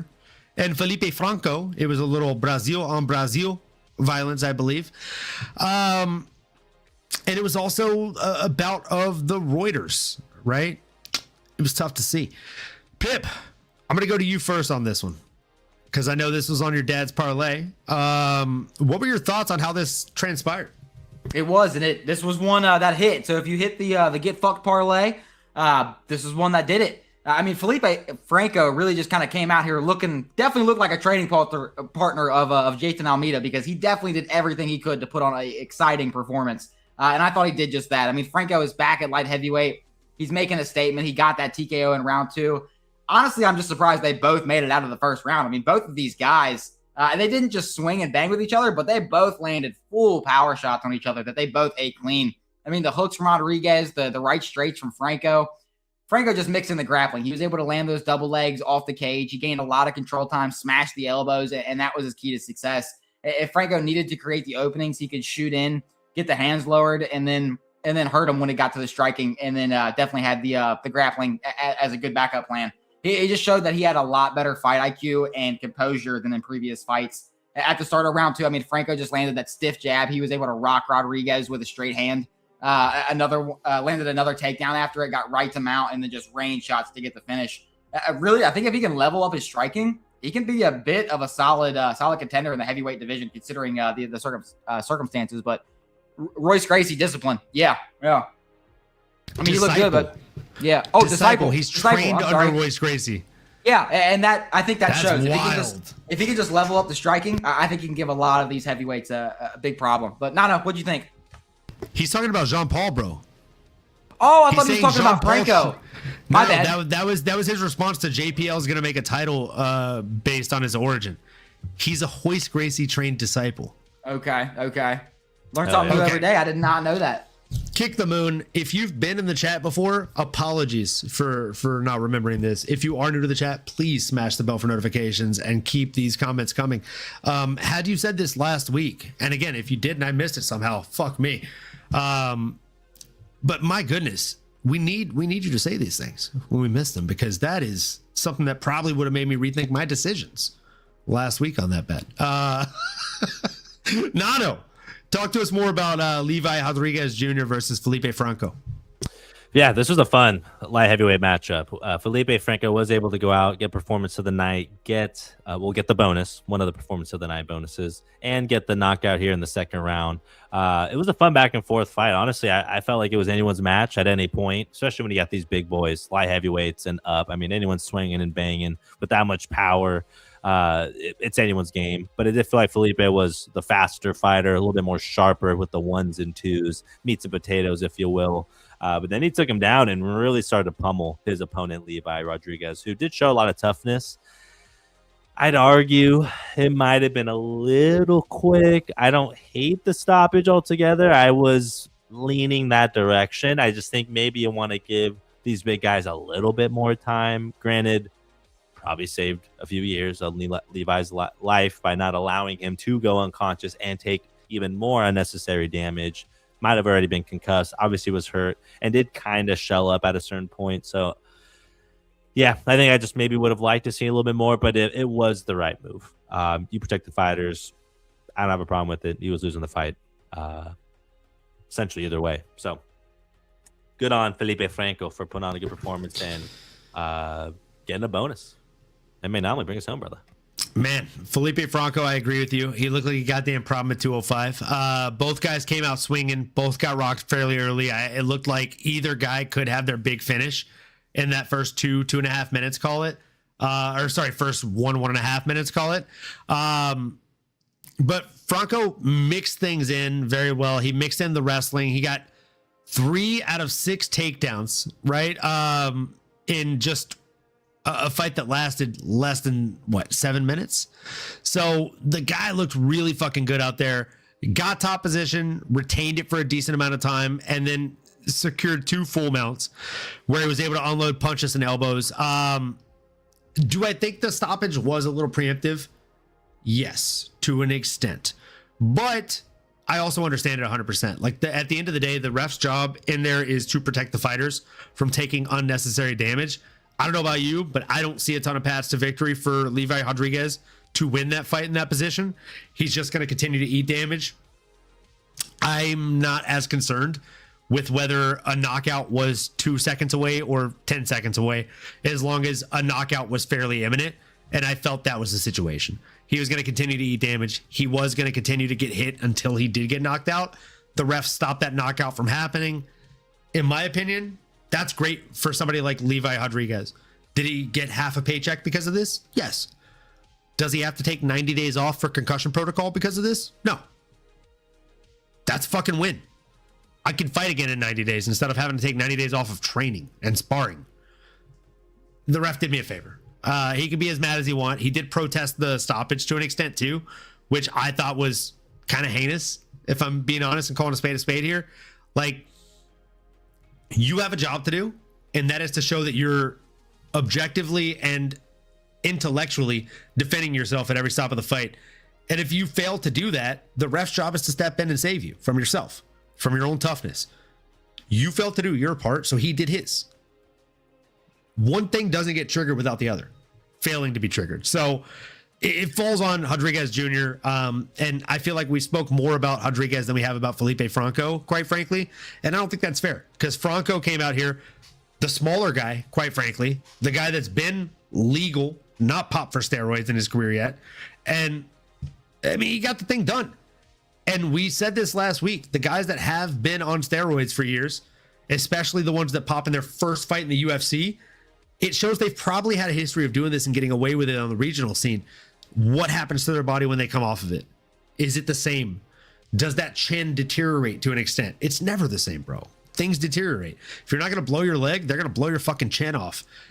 So one thing is going to happen either fucking way. Rain G said, rough start for Levi's chance at 3 belts in classes. He actually said that. Are you fucking what? What 3 belts?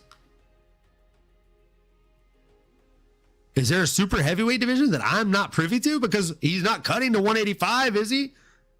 I understand. I mean, he's got weight to cut as a big boy, but did he fight at 185? Am I missing something here, guys?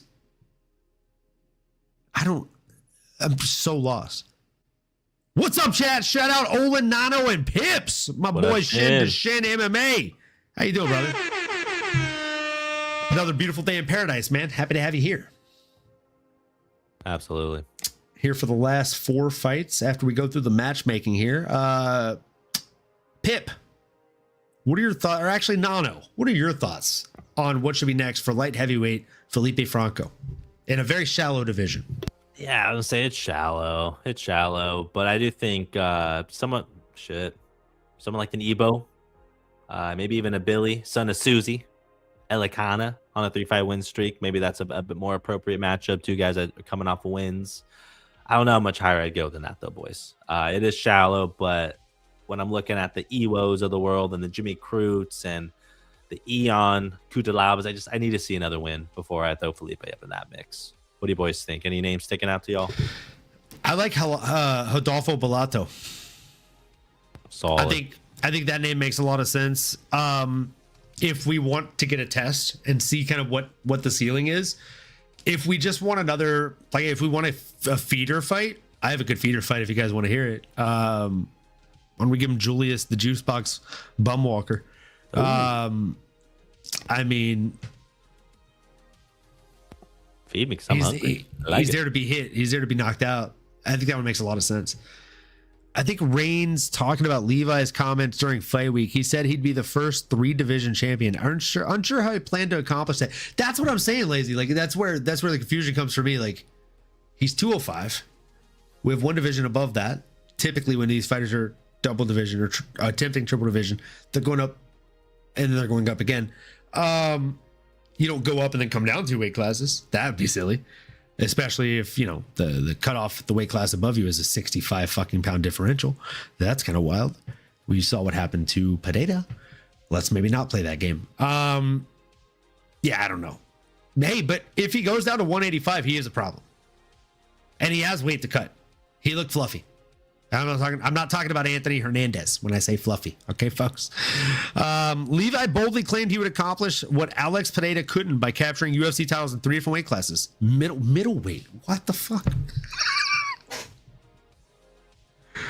Oh my God. Pip, give me your name on what's next. I need to look up and see if this guy's ever fucking competed at middleweight. Yeah, I can't say that I see that being very likely. But I mean, as far as for what's next for Franco, I mean, Bellato is my favorite shout out of that. He's actually on my list as well. If I had to be special and just pick a different name, I want to say Luke Fernandez. But I really like that Bellato shout. I think that's it's a really good spot because I think he is 2-1 kind of across 1-2 across these UFC promotions. I think he lost in his contender fight. He lost in his debut in the UFC, so he's coming off his first win in the UFC. I think Bellato is a solid test that kind of gives him a good jump, but not a crazy jump. Definitely not like a Jimmy Crute. Okay, guys. If I was flexible enough, I would put my literal foot in my mouth right now because apparently Levi Baby Monster Rodriguez Jr. was undefeated in professional MMA. And he's fought at heavyweight and light heavyweight in MMA. And before that, he had a Muay Thai kickboxing career where he had multiple bouts at middleweight, 185. Son of a bitch. I thought he looked fluffy. But I was like, dude, has he ever fought at 185? Like, he just maybe he's just fat. I watched the MMA tape on him. He's always fluffy, so I'm just like, maybe he's just not that disciplined. But he was when he was fighting them Thai guys. I'm telling you, dude, if he goes to 185, he's a problem. But I think the issue is these guys, just like DC, right? Like, he said it himself. The harder fights for him were at 205, not 265. And it's because at 265, before he went down to 205, he was just beating everybody. They couldn't do anything to him because he had such good wrestling technique. And there's a technique deficiency the higher you go in weight. So the lower you go in weight, ipso facto, you reverse that scale, there is a higher caliber of technique and skill. So, you know, he looks technical and skilled at 205, but when you go to 185, you got the Robert Whitakers of yesteryear. That's scary. Those guys are mixing it up very well. They're doing what we call mixing the martial arts, and that's a fucking problem. So I don't know if I like his odds to be a single champ, my guy Rain. Let alone a triple champ. I don't like it. I don't like it at all. What I did like, boys, was a featherweight performance from Ezra Elliot against Damian Anderson. What a fucking performance. He set the record for most featherweight takedowns in a UFC fight, or rather in a UFC 3-round fight. And again, hell of a debut, right? New single fight record in your debut is unheard of. Getting 12 takedowns in your debut is unheard of. He ragdolled Anderson from the opening bell, controlled the pace, and kept hunting submissions even when Anderson survived the deep ones, right? Anderson is a highly touted grappler himself, but he spent the entire fight on defense mode, and he never really got to show his offense. Elliott's pace and wrestling volume were just too much for him to handle, and that's why he ultimately got the 30-27 and then 29-28 unanimous decision here. I genuinely think that Ezra Elliot is going to be a problem. Damian Anderson is somebody that I say this often, but I'll say it again. I hope they didn't just sign him to a single fight contract. I hope he gets another shot. But for Ezra Elliot, like, he took this fight on 4 or 5 days notice. They did that.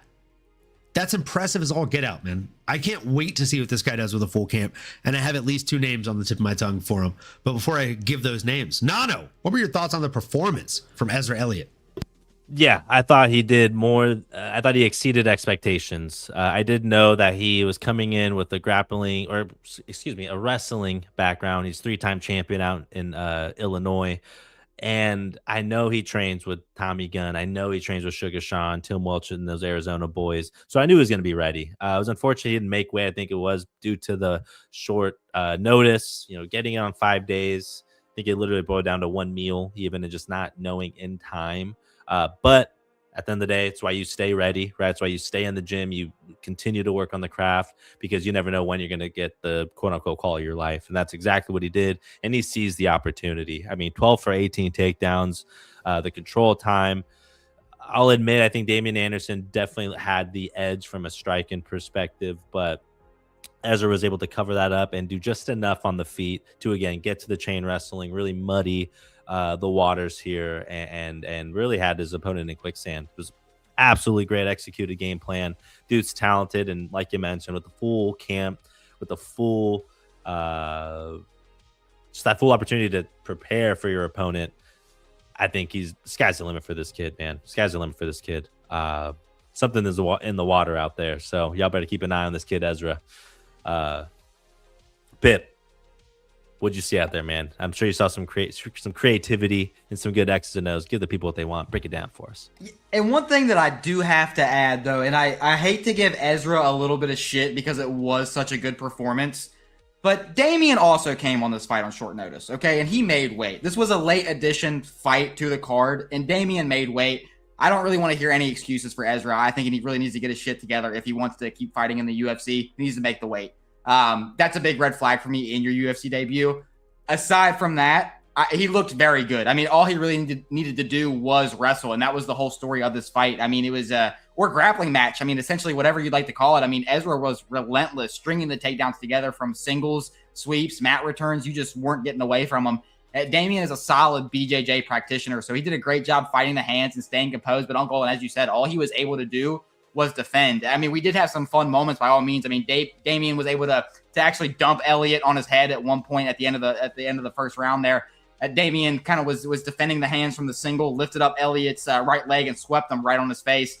Elliot attempted, I think, like 5 variations of the Darce choke in round 2. It was a weird moment where you just kind of see dominant wrestlers be 10 steps ahead and your opponent's just making transitions that you saw. But Anderson was 5 steps ahead defensively, just defending the choke. It just wasn't working for him. But other than that, I mean, it was just a grappling clinic, as you boys said. I mean, Anderson's takedown defense got worse as the fight went on. He got fatigued from defending the takedowns. He wasn't defending the takedowns at the end of it. He just kind of was going for a ride and trying to get back to his feet.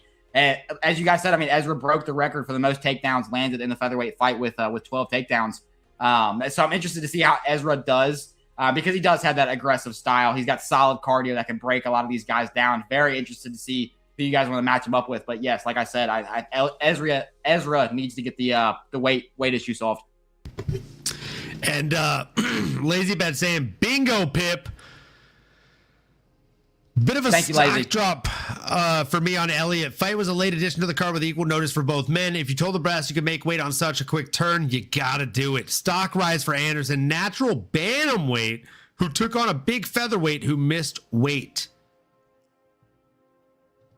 Anderson, lower class, better fit, be damn good. I mean, I agree, bro. I agree. You put that guy in there with a bantamweight, he probably does fucking work. As far as featherweights, did I like to see Ezra Elliot in there with a full fight camp against, though? There's a number of different ways we can go. I think Gaston, the Dream Killer Bayanos, makes a lot of sense. I think that's a fun fight. It would really give him a test as to where he stands in the UFC. And mind you, this guy's number, 72 on Tapology. So we're not going high here.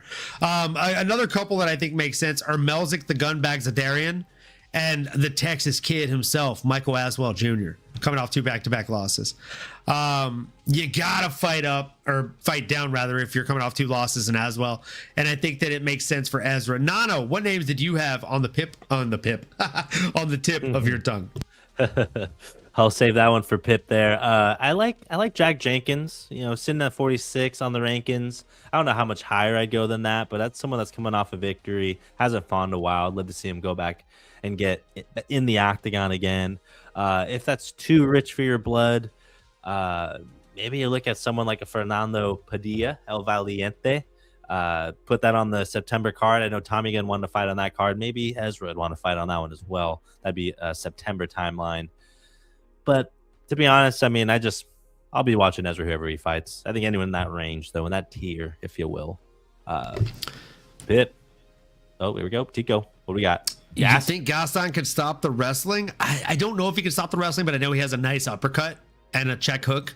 And I think both of those things could come in handy for a chain grappler like an Ezra Elliot. You eat a couple of uppercuts coming in or a check left while you're stepping forward to initiate a takedown. It makes you think twice about that. That's the type of hesitation that could cost him a fight against a Gaston Bayanos. I think it'd be a good test for him. Am I confident that he'd be able to stop the wrestling? No. Do I think it would be a good testament to how good the grappling is for an Ezra Elliot? Absolutely. And Nano, you mentioned a matchup between Jack and him. I have another Jack that I meant to mention earlier. Kamaru Usman. We said he should go back down to 170. Jack Della Maddalena versus Kamaru Usman is just calling my name. Am I a crazy person? Oh, that's fireworks right there. Like, if I'm Kamaru, why am I not taking that fight? Like, we've seen him get out grappled. And it typically happens when he's facing someone that is stronger than him. Kamaru's stronger than him. He's been fighting at fucking 185, for Christ's sake. Just cut the weight, bro. I think JDM can do such a good job at fighting the hands, though, kind of in a similar way that Leon did. That's exactly why I want to see it. I think it's compelling. I think there are paths to victory for both guys. Because Kamaru's ego wouldn't let him. I agree with that. That's a sad, but like Metallica would say it, sad but true, brother. Sad but true. Great fight. Great matchup, though. Good logic. Thanks, brother. Appreciate you. With that, we've all given our matchups. I think I let Pip, you started that one, right? No. The only other guys that I could add to it was Javier Reyes for Ezra, or even the loser of Billy Q versus Diego Fiera. But I really do like that Gaston shout, honestly.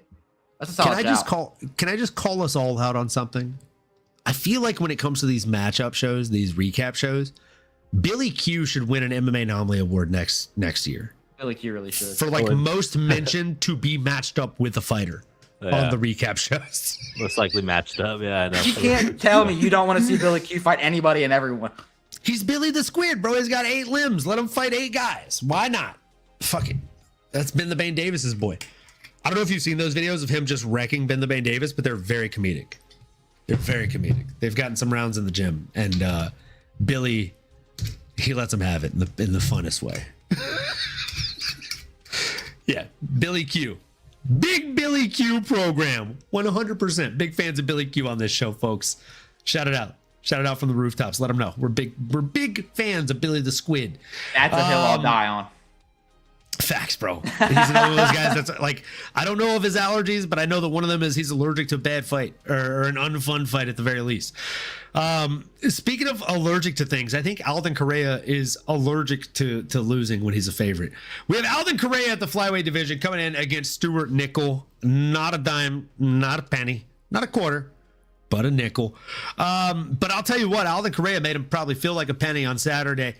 He went out there and just did everything he needed to do. The only thing I could say is, based on the odds swing, this probably should have been more dominant, right? The fact that Stuart Nickel got 5 out of 9 takedowns and his opposition in Alden Coria only got 3 of 5.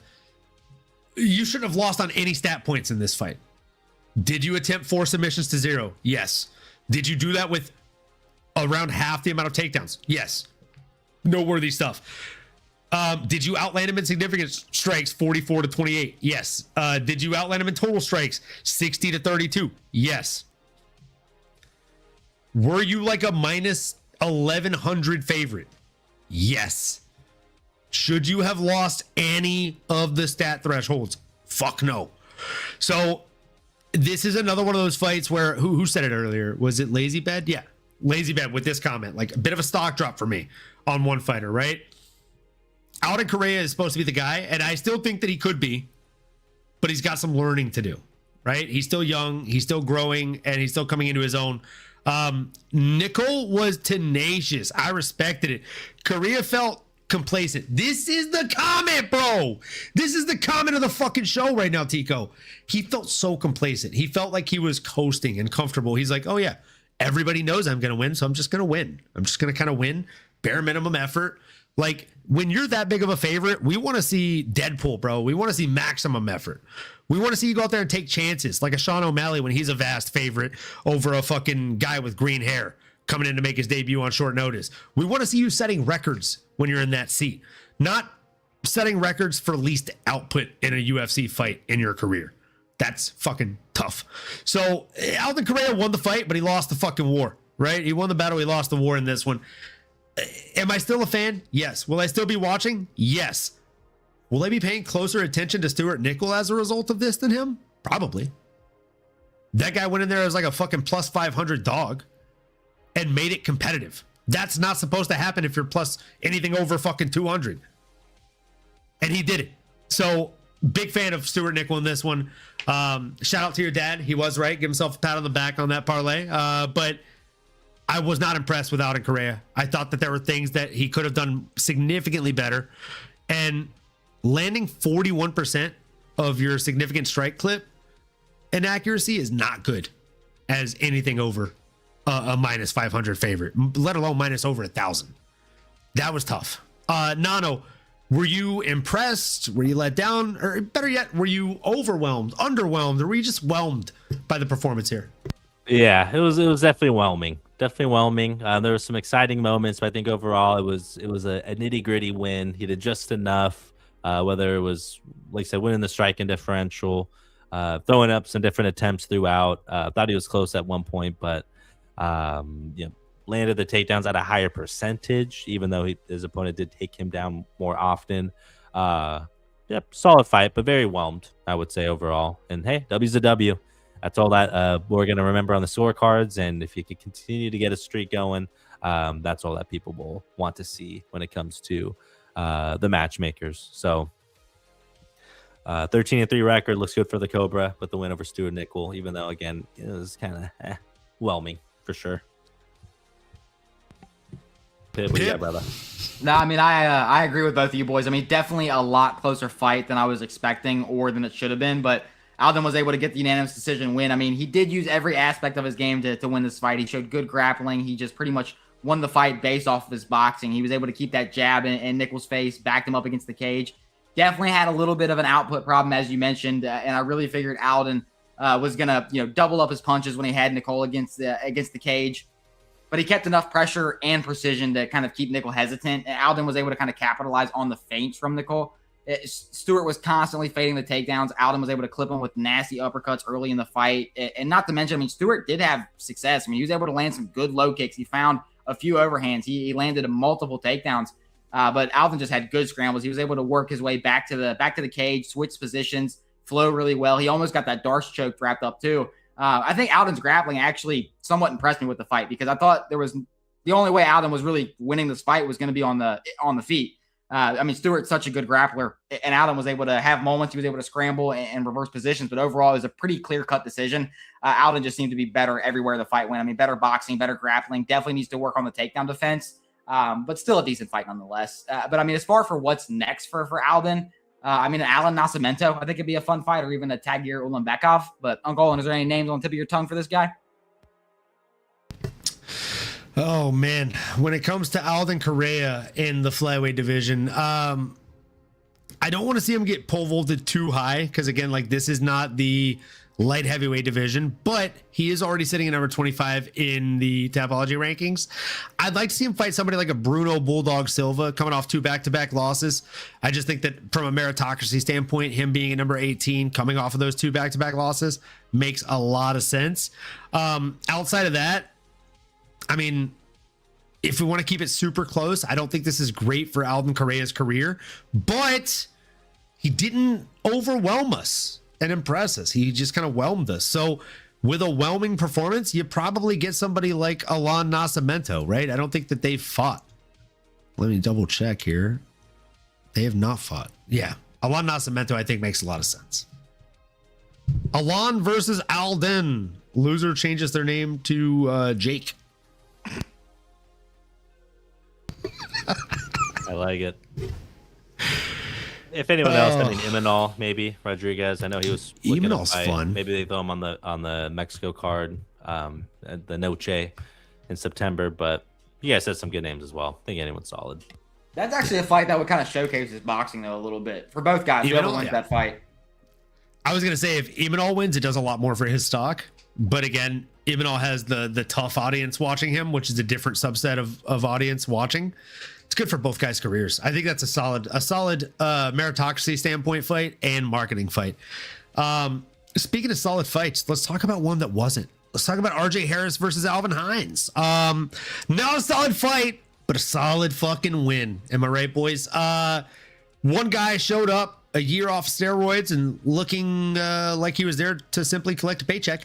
And the other guy showed up looking like he was there to collect a body. He uppercutted Alvin Hines so hard that his body came off the mat.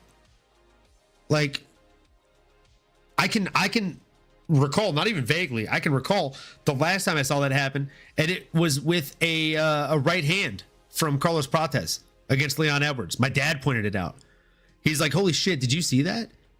Like, I know it's a cross because it came from the rear hand, but he stepped into it, so it's like a jab cross. And either way, he lifted that grown man's feet off the ground when he did that. I was equally as blown away by this as my dad was by the Carlos Prates one. The dude's feet came off the ground, Nano. That's insane. If I punched you and your feet came off the ground and you wake up, you're upset until I show you the video and you're like, that's fucking wild, bro. That's sick. That's so sick. Yeah. That's unreal. Fucking Looney Tunes, dude. That was wild. It genuinely didn't look real. And if you would have told me that that was a scene from a movie, I would probably believe you, especially if you gave me the background context of one guy is natural, the other guy is coming off steroids. I would think that's like an anti-steroids commercial, brother. Alvin Hines, also, if you looked at the weigh-ins, and can you guys weigh in on this? Did you notice the difference in stature and size in him on the scale this time versus last year? Oh, Hines? Yeah. Brother. Physically, he was a lot just more plum. I guess like he was doughy last year when he weighed in, but he was like big. He was like country boy strong doughy. He was just like like Pillsbury doughy this time. Was it your traps right here? You could definitely see the size difference in the traps and the tries. Yeah. The traps and the tries. Because like last time when he was standing, he was like doughy, but like you can at least see his tries on the scales. This time it was just like it was when I wasn't flexing, which I know looks pretty fucking doughy. But at least I can flex and it changes. He just that's that when he's not on the roids, on the juice. It was tough. Alon Nascimento from State Farm doesn't hit like Jake. That's a great comment. RJ Harris, baby OH, corn-fed, country strong. Oh yeah. I used to say country bred and cornbread fed. That's that kind of guy right there. Heavy lift. Shame on the UFC giving a bonus to Franco for that bum stoppage and not giving one to Harris for making Hines fly like a sack of taters. Brother, that was wild. Alvin Hines looks like a henchman in Gotham. Yeah, that's the Batman. Dude, he literally does. He really does. He does actually look like an extra in Arkham Asylum. That's so bad, but so good on so many levels. Based Aqua, shout out, bro. What's funny is fun fact, I've known Based Aqua longer than I've known anybody else in the chat or the panel right now. Knew this dude when my ex was in high school, like, and he's just landing those zingers. Let's fucking go. Those two Brazilians were so dramatic, I was laughing so hard. Oh, brother. I'm gonna do a victory shot because, dude, this was the get fucked parlay, aka the Karma's a bitch parlay, aka the fucking Reuters get fucked parlay. I mean, this was just fantastic. It was fantastic. It hit. We don't always see a good thing come together like this, but just like butt cheeks, it came together. And cheers to that, folks. Cheers to you. Thanks for sticking it through. We're going overtime, and it's because of you, and we're happy about it.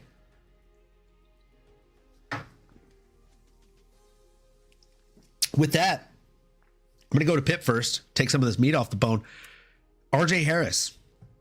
I couldn't not come to you in this. I came to you on the first leg of the parlay. Had to come to you to finish it up. Talk to me, Goose. What were you thinking about this fight? And when this one hit, did your butt cheeks just clench a little bit tighter because you had to worry about the second one hitting after that? A little bit. And I was a little worried because I was like, there's no way they both hit it. But shout out Lazy Bet. I mean, I'm just under the river. I mean, what a knockout for my Ohio boy, RJ Harris, to get his debut. I mean, it's a beautiful uppercut to get him the win. And I'll be totally honest with you. I'm also going to add that I don't really think Hines is that good. I mean, he's coming in off the juice. You could definitely see, Uncle, and I'm happy you brought it up. You could definitely see a difference in the physique. He just looks fatter. He looks slower. He just doesn't look as good. Hines started off the fight just throwing leg kicks. No setups, no shots before, just leg kicks. And I think it was about the fourth leg kick thrown. RJ finds a straight right hand behind it. And he found that shot multiple times. Eventually started putting the left hook behind it. But it was that right straight that really caused issues. And then instead of the leg kick, it was the right overhand that RJ countered with. And he landed that uppercut. It lifted Hines off the ground. It put him down. RJ followed up with some nasty ground and pound shots to get the finish. Definitely a solid way to enter the UFC, getting a finish. And restoring order, backed up to these juiced up heavyweights. But Nana, what'd you think? Honestly, I mean, a lot of meat off the bones there. I just solid uppercut. Couple big boys, couple country bred. Mama Jam was going out there swinging and banging. Not much else to say. We'll leave it there due to the essence of time. But great uppercut. Good on him. Man, great uppercut indeed. Definitely good on him. And in the heavyweight division, we have a very, very non-stacked division, if you will, right? There's, I think, 25 to 30 active heavyweights in the UFC division. I don't know about you, but I think there's a couple of names that probably make a lot of sense for an RJ Harris at heavyweight. Maybe Mick Pack and Maka. Maybe an Alexander King Kong Romanov. I think both of those names probably make a lot of sense. Not sure if you had any differences or different names on the tip of your tongue here, though. Pip, what are you thinking, brother? Yeah, as far for RJ Harris, I mean, if I want to do my favorite matchup here, let me get a guy from who fights out of Louisville, Kentucky, and put him up against Zanesville, Ohio, in a Dontel Mays. Just for the tri-state special right there. I mean, what's better, Skyline or Gold Star? Let's run it. That's what I want to see the most. If I'm going out there, because honestly, that fight kind of sucks. Denzel Freeman, I think, is another fun shout. But Donna, you got any names for RJ Harris out there? I mean, not necessarily. I think you guys already mentioned like some good ones. I don't have anyone else, to be honest. We keep it moving. I hate the Dontel Mays shout. I got to tell you, that was the guy that invented. That's the guy that invented our no bet list. Oh, Dontel Mays is? Yeah. Oh, Dontel Mays is like, I'm not even going to say this on the live stream. I don't want this coming back to haunt me, but Dontel Mays is my favorite fighter. Oh, God, I hate that. He's the only fighter that fights out of Kentucky. I only got one. That one that made it to the UFC. I got one. I understand. I got one. That's why I latch on to Poirier, because like I grew up in Louisiana, so I got to go for the Louisiana guys. Also, the reason I started training, because found out Daniel Cormier was a 35-minute drive for me to go possibly be able to meet at AKA. So I get that. Dontel Mays, we were privy to before he started training with Jones. We bet against him and he won. Then he started training with John Jones, and we're like, fuck yeah, dude. We already lost money on this guy betting against him. We're going to bet on him. He's training with the GOAT. Let's fucking get it. And then he lost. And like we bet on him 3 times, and whether we bet on him or against him, we lose money. So after the 3rd time, I like literally live on the stream, I was like, no, should we start a no bet list? And we just kind of came to a conclusion that we're going to start a no bet list, and he started that list. He's number one. he is the start of the list. He's the reason it was birthed. So if that fight happens, I'm not even going to tell you who I would take, because he's on the no bet list. It doesn't matter. Nah, you can't bet on that fight. Doesn't matter. I'm staying away from it. I wouldn't bet on it with your money, Pip. But I like the shout. I do think it'd be good. Stylistically, I think it would be a lot of good. I got Jacoby Smith, Oklahoma. That's a good fucking shout. That's a good bro. one. That's a good one. That's a great one, bro. Mick Packin sounds like the Billy Q of heavyweight. 100%. he actually is. He is the Billy Q of heavyweight. We mention him pretty often too. Give him Shui Vasa. I'm not mad at that, Rain G. Downtown Mays is Pip's favorite fighter. Tico. That only stays here. That only stays here. I feel it though. Rock with your boys, man. I respect it. Y'all make a bet and I'll make an opposite bet. Dude, you will win. I'll tell you what. I'm not going to place the bet. I'll tell you the bet I would place if I placed the bet. We'll see if it stays true. Dontel Pip. Who to like and not like. Don't tell Pip. Don't tell Pip. That's great. Oh, lazy. That's fantastic. Speaking of fantastic, let's talk about a fight that didn't last as long as our breakdown is going to last about it. Dione Barbosa against Anna Medesano. Pretty sure I mispronounced that name. Pretty sure it doesn't matter after that performance. Dione Barbosa came out there and made quick work of her in 4 minutes and 4 seconds. Nano, I'm going to give you first feast. You look a little hungry. Take some meat off the bone, big guy. It's probably because I haven't ate dinner yet. No, honestly, this was a solid fight to start the card. Dione Barbosa just absolutely went out there and just dog walked her opponent. Was way too strong, way too physical. Only took 20 punches, 4 minutes, and a quick choke to get her opponent out of there. And she was working on it half the time. I mean, I'll leave all the breakdown for you boys, but yeah, hell of a performance from Dione Barbosa. She is so strong for this division. And not so good night for Anna Medesano. It's just a tough night in the office for her. Pip, what did you see out there, brother? Yeah, I mean, Barbosa gets the rear naked choke in round 1. I mean, she really made it look easy. I mean, the size difference was definitely too much for Anna at flyweight, and I think we knew this going into it. So I'm definitely more interested to see how Anna does moving down to strawweight in her next bout, but pretty much a dominant win. Diane was able to pressure forward. She was able to slip that left hand of Anna to get that body lock. Diane was able to drag that left leg behind Anna to be able to get her to hit the mat. And once it got to the mat, I mean, it was game over. Just a clear difference in skill there. I mean, Barbosa stayed all over her, going back to mount to side control. She was able to take the back. I mean, Barbosa was just 5 steps ahead of her the whole time, controlling the arms, hooking the legs, and then she started attacking that neck. And once we got to the end of the fight, I was immediately thinking Chandler versus Oliveira. I mean, you're looking at Anna. You're either going to tap So slam her ass on the back, try to create some space or create a moment, but that didn't happen. I mean, Dione had that body triangle locked up. The choke, once she got that choke locked up, it was a tap. It was definitely a solid win, but it didn't teach me much. So I'm excited to see both these girls get back to the octagon, but I'm definitely looking forward to see how Anna does at strawweight. But Uncle Owen, what'd you think? Yeah, I thought this was a great performance from Dione Barbosa. I thought that she, like I said, made short work of a late replacement newcomer in Anna Melisano. She got the takedown early, control from the top, hunted the neck relentlessly. And honestly, even when her opponent was able to get back up, she did not let her off the hook.